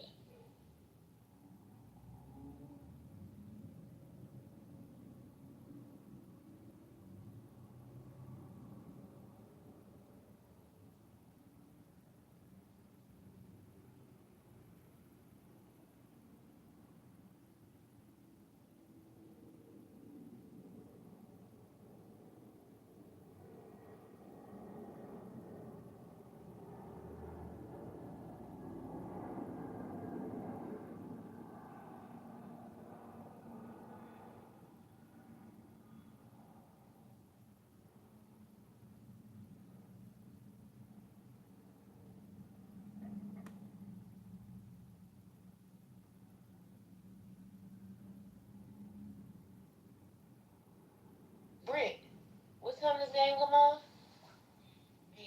Hold on 1 second. The game will come on at 9:30. Well, for me, it's going to be 9 o'clock. For y'all, it should be 10.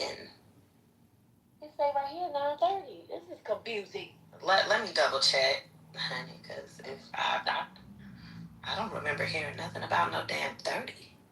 Yeah, no, it's 10 o'clock Eastern, because it's even on the... 9:30 here. Oh, okay, well, see, they're lying to you, because on the official lineup roster from the U.S. men's national soccer team, where they...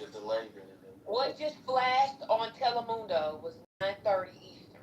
Yeah, that's just public. That's what flashed. That's why I was asking. Wait, 9:30 Eastern when it's supposed to be 10. That's 30 minutes ahead of schedule. That's just maybe they start looking at the. Yeah.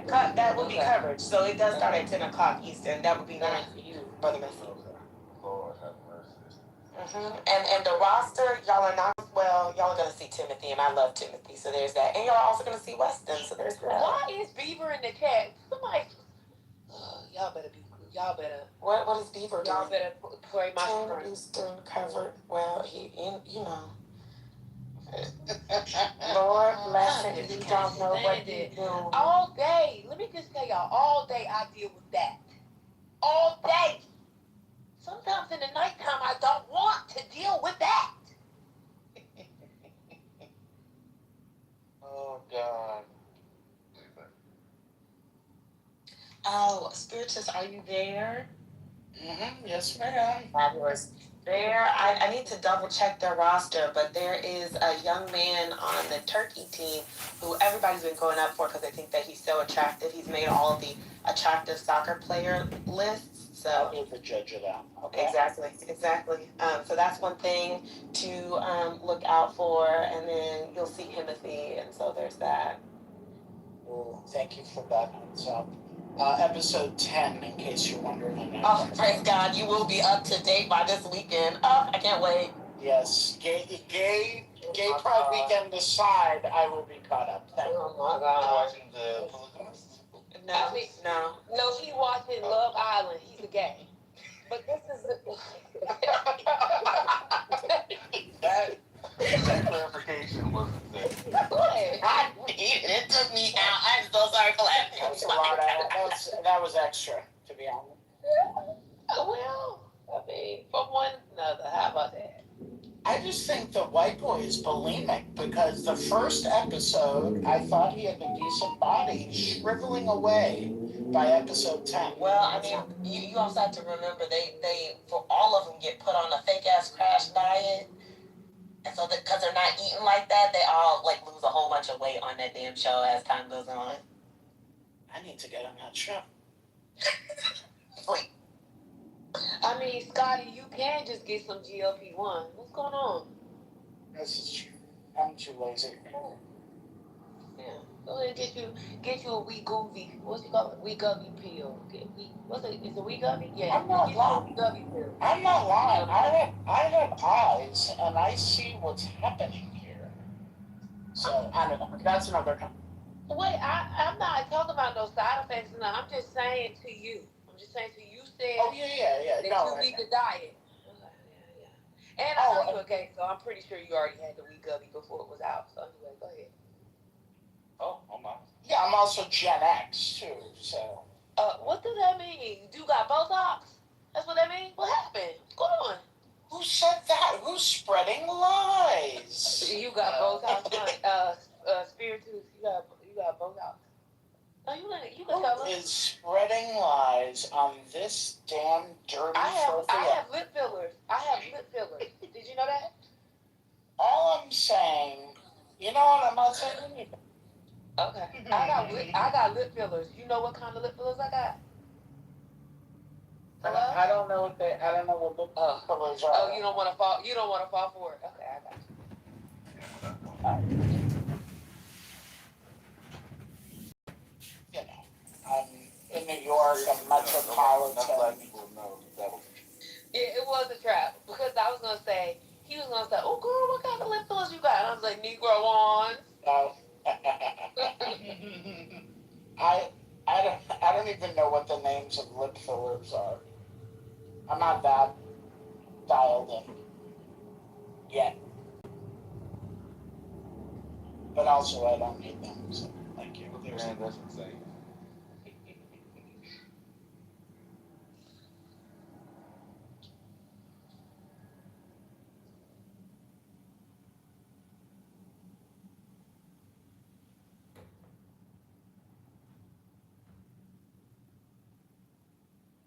Britt, are you there real quick? Britt? Yes. Yeah. Why does that guy talk like that? What was that guy doing? Which one? The guy, really tall guy. You're talking about Caleb? I mean, Corbin. You're talking about Corbin. I think, Corbin, right? Mm-hmm. The one who's real tall. He's 6'4", 224 pounds. He sure is. He reminds us of that, too. He's ChatGPT. He's Corbin AI. Okay? He talks like that because that's how the computer processes. He's like an action figure. Corbin Corbin's special, okay? Corbin's special. I can't say too much positive about the boy, but I can't say too much negative neither. He just there.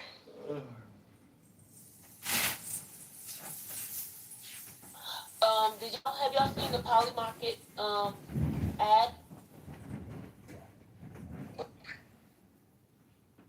The ad that's out now. I've seen the Calci ads every time. I'm not. I said Poly Market. Oh, okay. No, I thought it was all one. I had to double check on their page, on their Twitter. It's the one with what's his face? Who's that music producer? No, it is not. Well, have one. I'm gonna put it in the chat for everyone. 1 second. They have one with him there. And Future.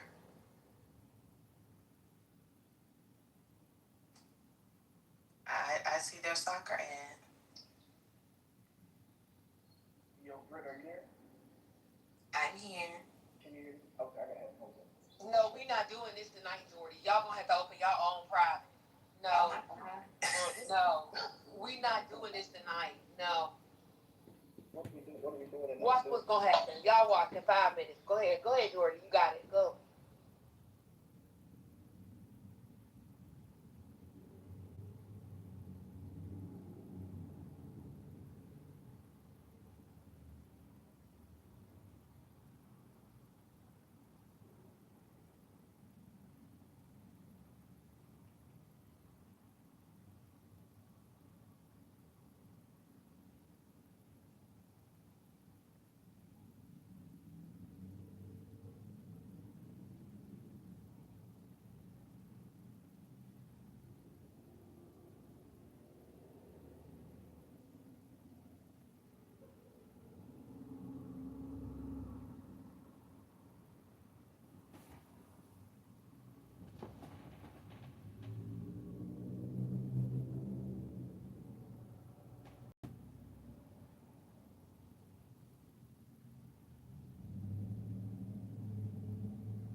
did go to a gym class full of grannies, and let's just say that's why.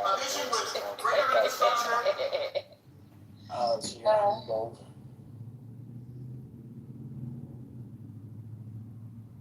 Sorry, a gym full of what?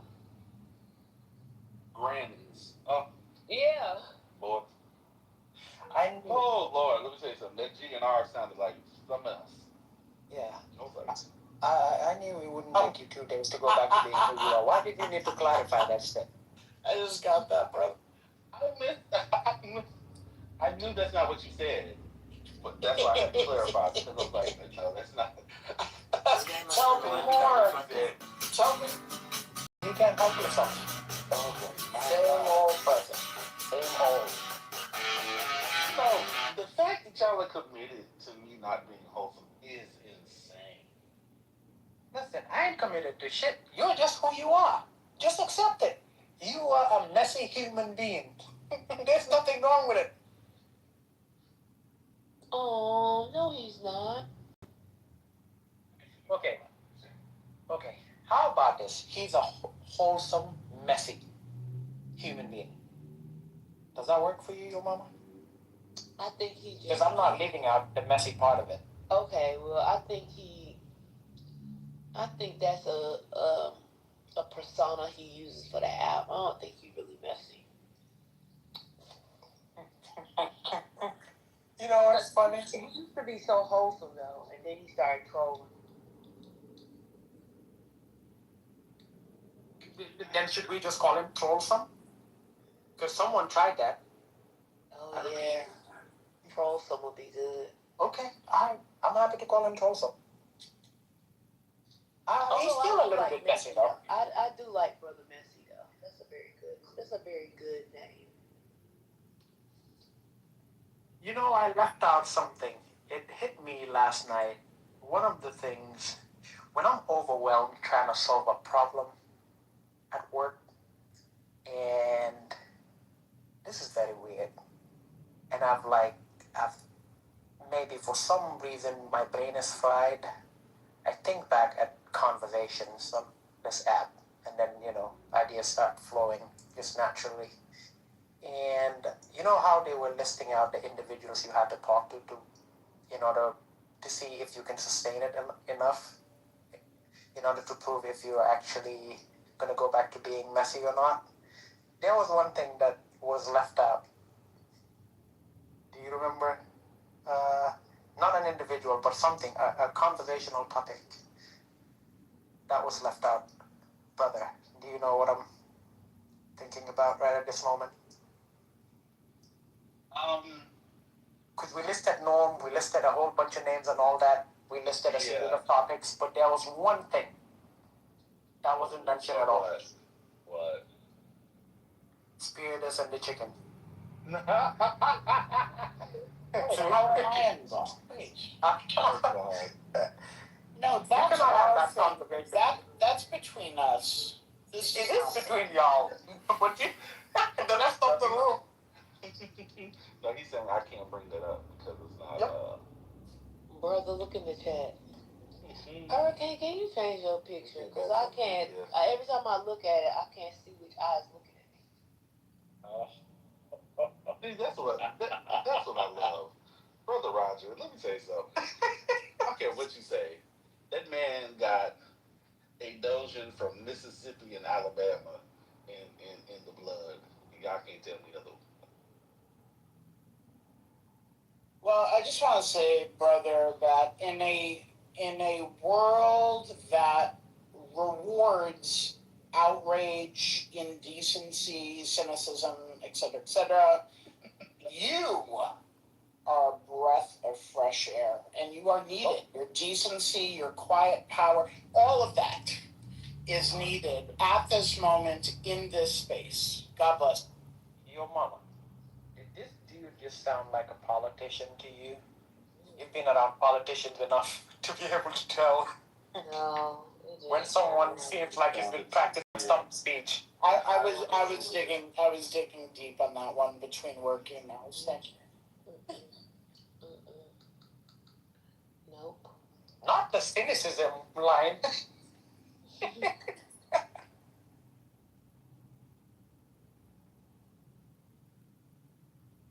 Anyway, your team did good, your mama, yesterday. You guys got a good win. I was worried for 1 minute.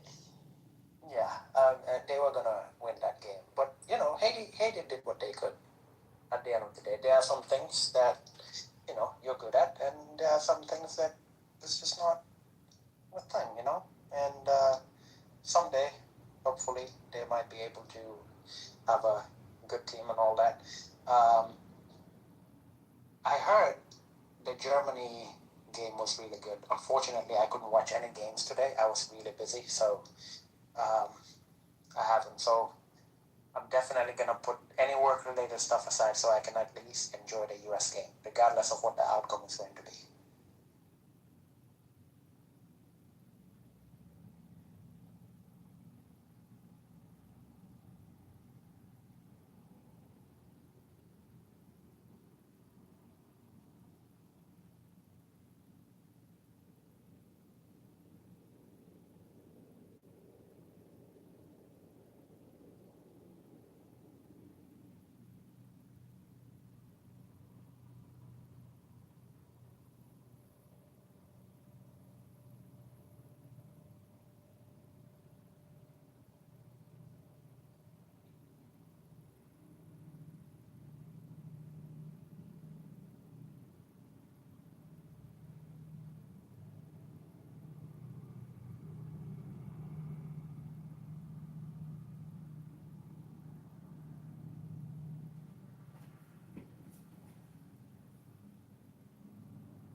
Still here, viral. Still super Wait, what happened in Venezuela with the earthquakes? Oh my God, I'm just catching up. Arch. What did you just say? The earthquakes in Venezuela? Oh, that's not the only place. It's basically been like a whole like circle of earthquake. But yes, they had Dear brother Trent, welcome, welcome.